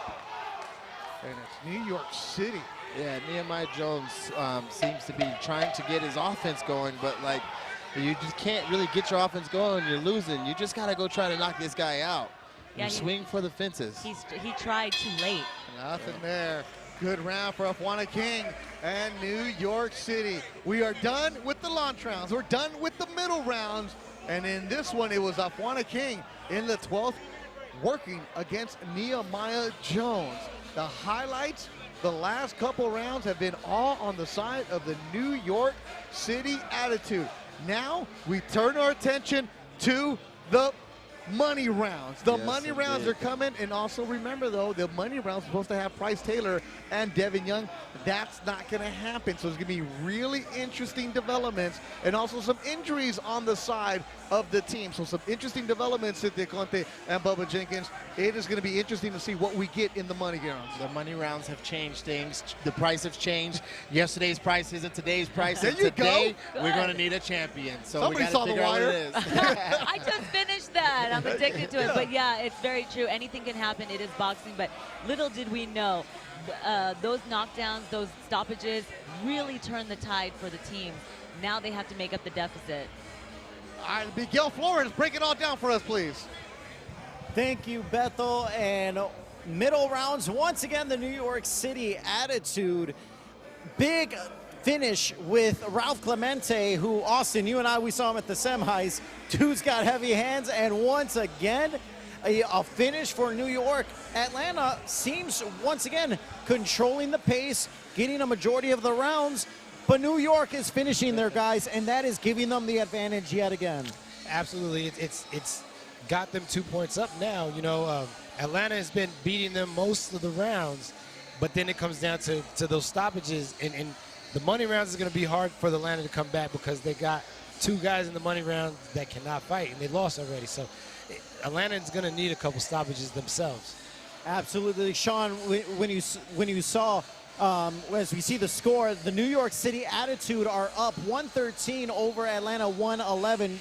And going into the money rounds, as you heard Austin just say, Sean, they're down already 2 guys going into the money rounds. I'm going to continue to talk about the team aspect of this bad boy because I just love it. And I love how now the energy has to amp up for both squads. Atlanta needs some stoppages. They got to step up and do some things that they haven't been able to really do through the course of the entire tournament or whatever tonight. And then the other side of that is you got New York just kind of riding this wave now, where we talked about before. They did this once before, so if we're looking at history, is this New York team going to repeat itself, that history? Is Atlanta going to pull together, that energy going to amp up, and they're going to get some stoppages? I think I've seen a lot of things tonight, and one of the things I saw is that you get all aspects of a 12-round fight in one round. It's kind of crazy. You get the guys coming out fresh and new, and because of so much work rate, because of so much intensity, you get guys gassing out in the first round, so you kind of get the whole thing in one round. It's crazy. Yeah, absolutely. As we take a look at heading into the money rounds, Atlanta's down a couple of guys already. So looking out at the matchups, Khalid Johnson, Christian Cangelosi, who is the Team Combat League MVP, that is still good. But Michael Dawson, Jonabek Komtomov, that one is out. Devin Young, Price Taylor, that one is also out. Nehemiah Jones, Afua King is still good to go. Devontae Williams, Ralph Clemente, both of those fights are out, and Javon Davis and Ryan Pino. So Atlanta has a big hill to climb with a couple of fighters out. As we are now heading to our money rounds, New York City Attitude, Atlanta Attack. As you see, the New York City Attitude leads the Atlanta Attack 113 to 111. Final money rounds to see who is the winner of Team Combat League Mega Brawl 1. Great job, Miguel. We are money rounds here. Ray Corona, the referee. That's Christian Cangelosi on the left for New York City. Khalid Johnson. You hear those MVP chants. This is Christian Cangelosi, the MVP of TCL. And he's coming out with the money rounds on the line, trying to get the championship ring. And they got a 2-point advantage, just New York City. And that's a good place you want to be for New York, with Cangelosi on the line with a 2-point lead. It's unfortunate that Atlanta, a lot of these fights are out due to injury and knockout. Oh, and they go down to the canvas. But it's going to be really interesting scoring. He hurt his leg. But Cangelosi hurt his leg. Oh, no, I see him. He's limping. Yeah. This is so dramatic. We have action-packed, but little did we know so much drama. He really is hurt, though. Yeah, Cangelosi's motion is really hampered here. Cangelosi's from Palermo, Sicily, Italy. Yeah, you see how he retreats? He can only retreat one time, and then he has to tie up. He can't do too much moving around, right? If I was Johnson, I'd be pressuring him forward and making him back up often. See, he retreats one time, and then he holds. A 2-point lead. So the next fight between Michael Dawson and Janabek is off. It's going to go as a 10-10 round. Devin Young and Price Taylor, that's off. Will go as 10-10. So each team will get them. So this is a very important round as they get pushed down.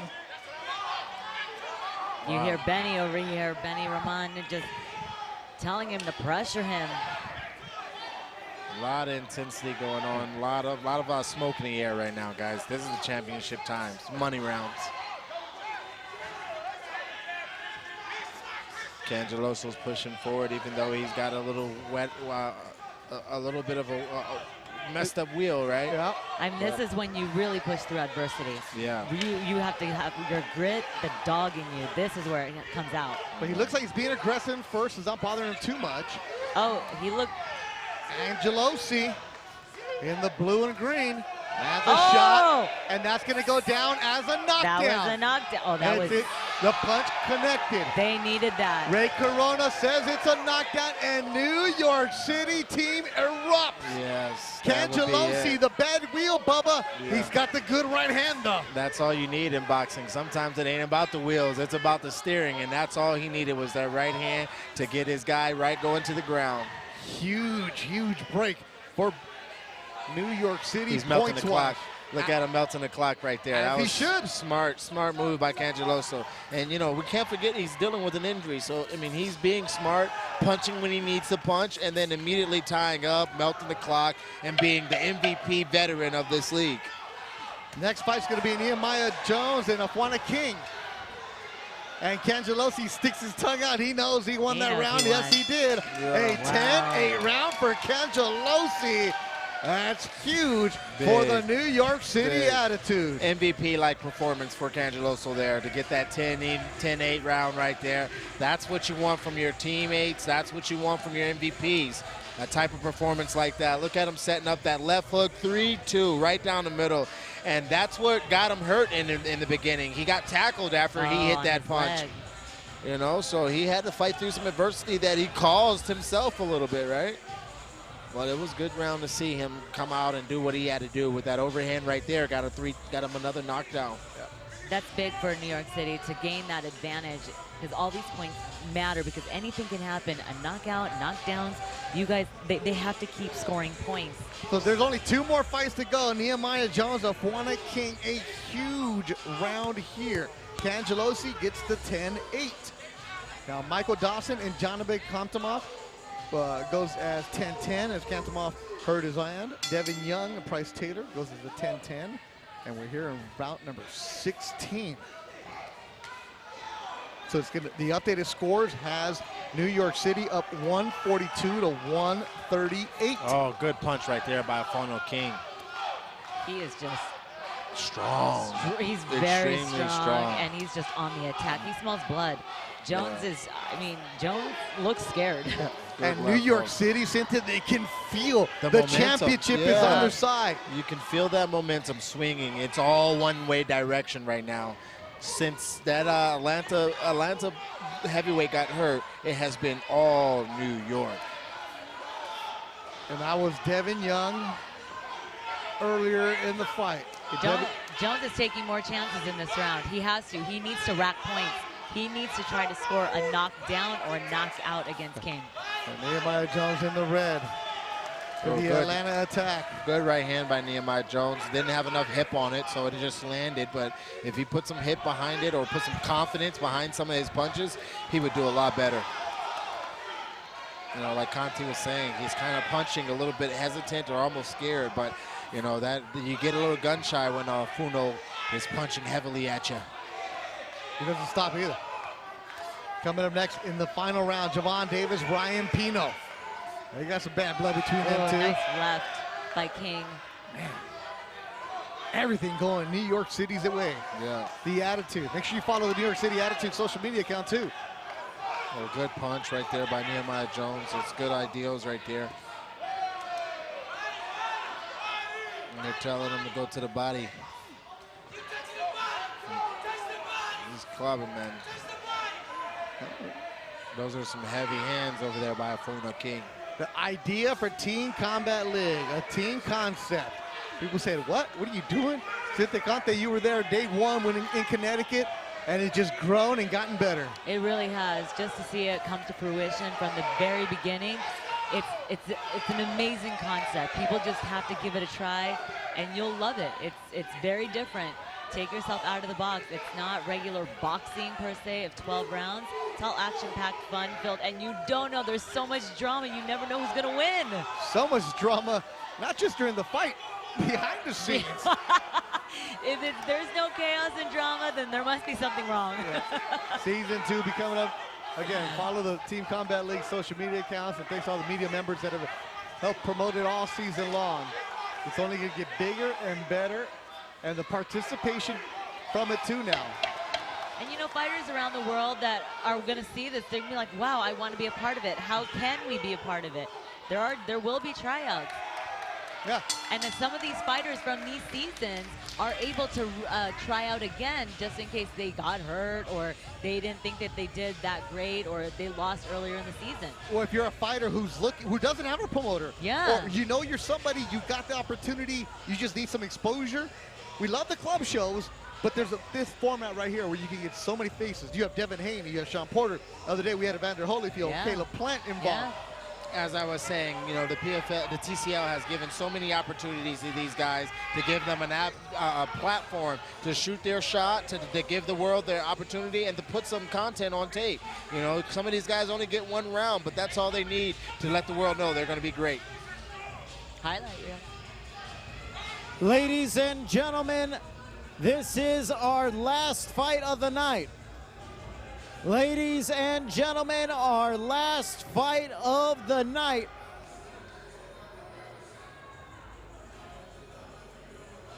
The last fight of the night, Javon Davis, Ryan Pino. Davis needs a KO. Yeah. And Davis is the type of fighter that has in TCL has been able to give a KO. And there's Ryan Pino who lands a big shot. Whoa. But I Pino knew has this been would an be underdog. fireworks. Yes, yes. Pino has been the underdog since he's shown up, and everyone who's looked like they've been ready to beat him has always run into what is that Puerto Rican flavor that New York brings, and that is the aggression of Pino. New York is going to win tonight. 162, 156, huge advantage. Oh, but right wow. now, you're Javon Davis. You're fighting for your team. You want to show out. Pino is just very wild with his punches. There is no ifs, ands, or buts. I told you that Puerto Rican attitude. Yeah. He could stay away. Nah, that ain't him. That ain't the TCL attitude. He wants to close the show. It's a mega It's brawl. not going to help that those New Yorkers are gassing him up. You know, he gets to look at his crowd, he gets to look at some of his friends and his family, he gets to beat his chest and just swing for the fences. He's got nothing to lose here, and you want to be in that position if you're a Ryan Pino, if you're a New Yorker. He is not letting Davis get any punches, and he's just Javon there. He Davis. caught him right there. Yeah, as but I here saw. comes that Ryan Pino just Oh! slip that one, and he's looking to come back, man. This has just been a great night of fighting. With so much drama in the LBC, Yes, it's kind of hard trying to get these championships. Yeah. We are in the Long Beach Thunder Studios. It's just different as a broadcaster when you know the guy is just going for one punch. Yeah. And there's one guy throwing combos and another guy throwing one-punch hitter quitters. And usually Davis, it's the opposite. Opposite, right. This is interesting. Oh, good punch right there. And we will announce a most valuable fighter of the tournament. And Pino just worked. He's shaking up.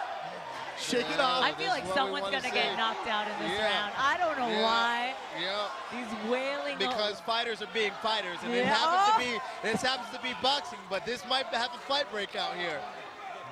You know, earlier we saw a little East Coast, West Coast. You know, TCL's bringing the violence, baby. Yeah, they are. They woke up and chose violence today. Absolutely. Every day they wake up, TCL chooses violence. Trading hooks right there. Both of them are swinging wildly, just looking for that one big, gotcha.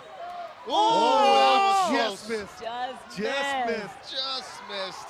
And you Davis would have thought that it would be Ryan Panino that's just missing, but it's Davis that is just missing. Good defense from Pino, too. He got clubbed right there, did Davis. Oh, it's getting so close. I can't wait till they hear that click, click, click. Once know they hear it. that, it's going out. No. Final Let's see seconds. it, ladies and gentlemen. I knew it. Nothing but punches. And that'll do it. The New York City Attitude have won the first ever Team Combat League Championship. They get some big KOs, they get some big emotion, and then you see the team celebrating. New York has won the TCL. That's exciting, you know, really awesome to watch. Exciting to see, awesome to watch. Great competition all year long from all the cities. New York, Las Vegas, Atlanta, LA. I mean, we saw amazing boxing, amazing fighting sometimes, and some great strategy. You know, it was all about longevity, it was all about durability, and it was all about availability. Sometimes your best ability was availability, and those guys from New York showed up from whistle to whistle, from round to round, and they are TCL's first champion leagues.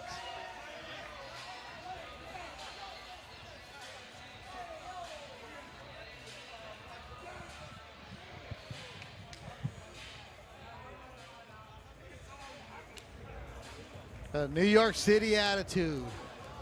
Hugs everywhere. Elation. And let's make it official with Miguel Flores. Ladies and gentlemen, after 18 hard-fought rounds, our Team Combat League Mega Brawl 1 is in the books. Let's go to our judges' scores. By a score of 172 to 165, your Team Combat League Mega Brawl 1 champions for Season 1, the New York City Attitude.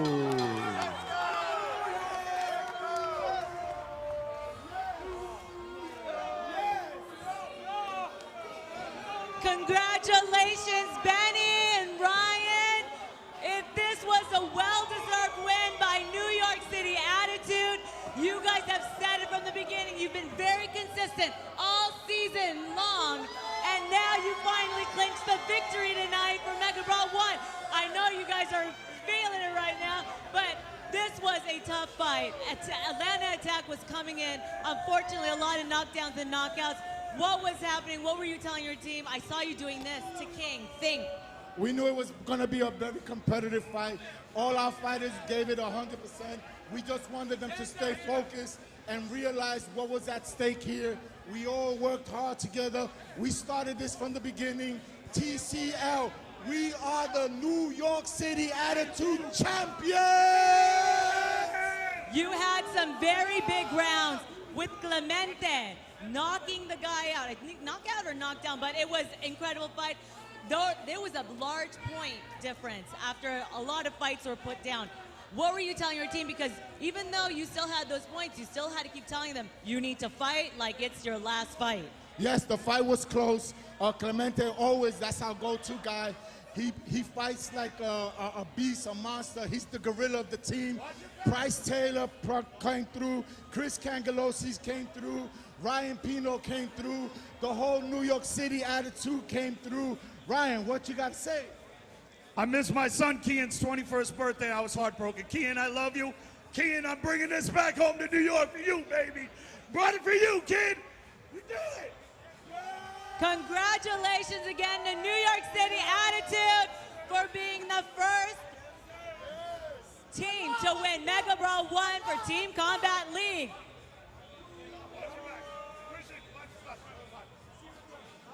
Ladies and gentlemen, not only did the New York City Attitude win the Mega Brawl 1, it's time to crown the Mega Brawl 1 MVP. And the Mega Brawl 1 MVP goes to the New York City Attitude's Ralph Clemente.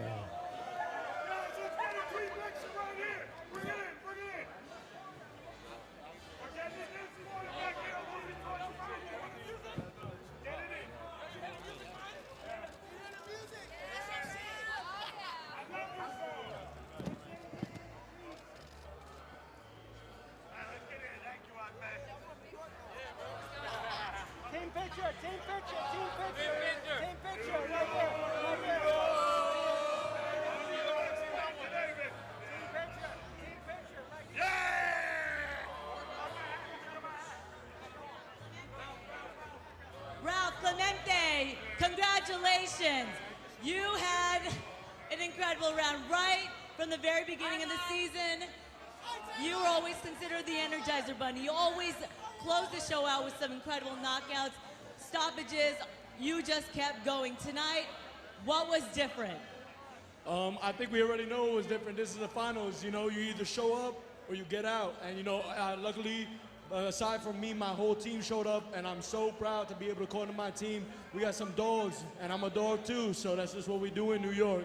You have the belt. This belt, it means a lot because it's you performed out of everyone. How does this feel to carry your own belt aside from the team belt? You know, it feels good. I feel like through the amateurs, I didn't get a lot of recognition when I feel like I deserved it. You know, the Team Combat League, I feel like finally gave me the recognition I felt I deserved. You know, and I got my 3-year-old daughter at home. It was just her 3rd birthday. You know, just to be able to show her if you keep going at it and keep pursuing your dreams, you can always make it happen. It doesn't stop here. And now for the fighters, everyone that's watching that's never seen Team Combat League or never seen this, what can you say for fighters that want to try out for this? You are a testament. Your whole team is a testament. This whole league is a testament.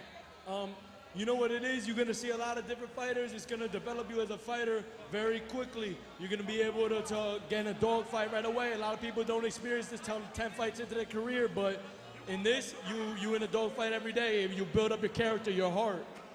Well, congratulations again, Ralph Clemente, and congratulations to your entire team. Enjoy the victory. Well deserved. New York, New York. Start spreading the news is jamming inside Thunder Studios in Long Beach, California. The first ever Team Combat League championship goes to New York Attitude. A great job by everybody putting on this show. A hurricane was coming to Southern California, and it was Ralph Clemente, the MVP of the tournament. Congratulations to him and everybody involved. Christian Cangelosi, the Italian from Palermo, putting on a show also for the Attitude. It was just a great week of action. Team Combat League got the season going in Connecticut. And for the semifinals and finals, they came out west to Southern California, and it was so much fun. They put on a show.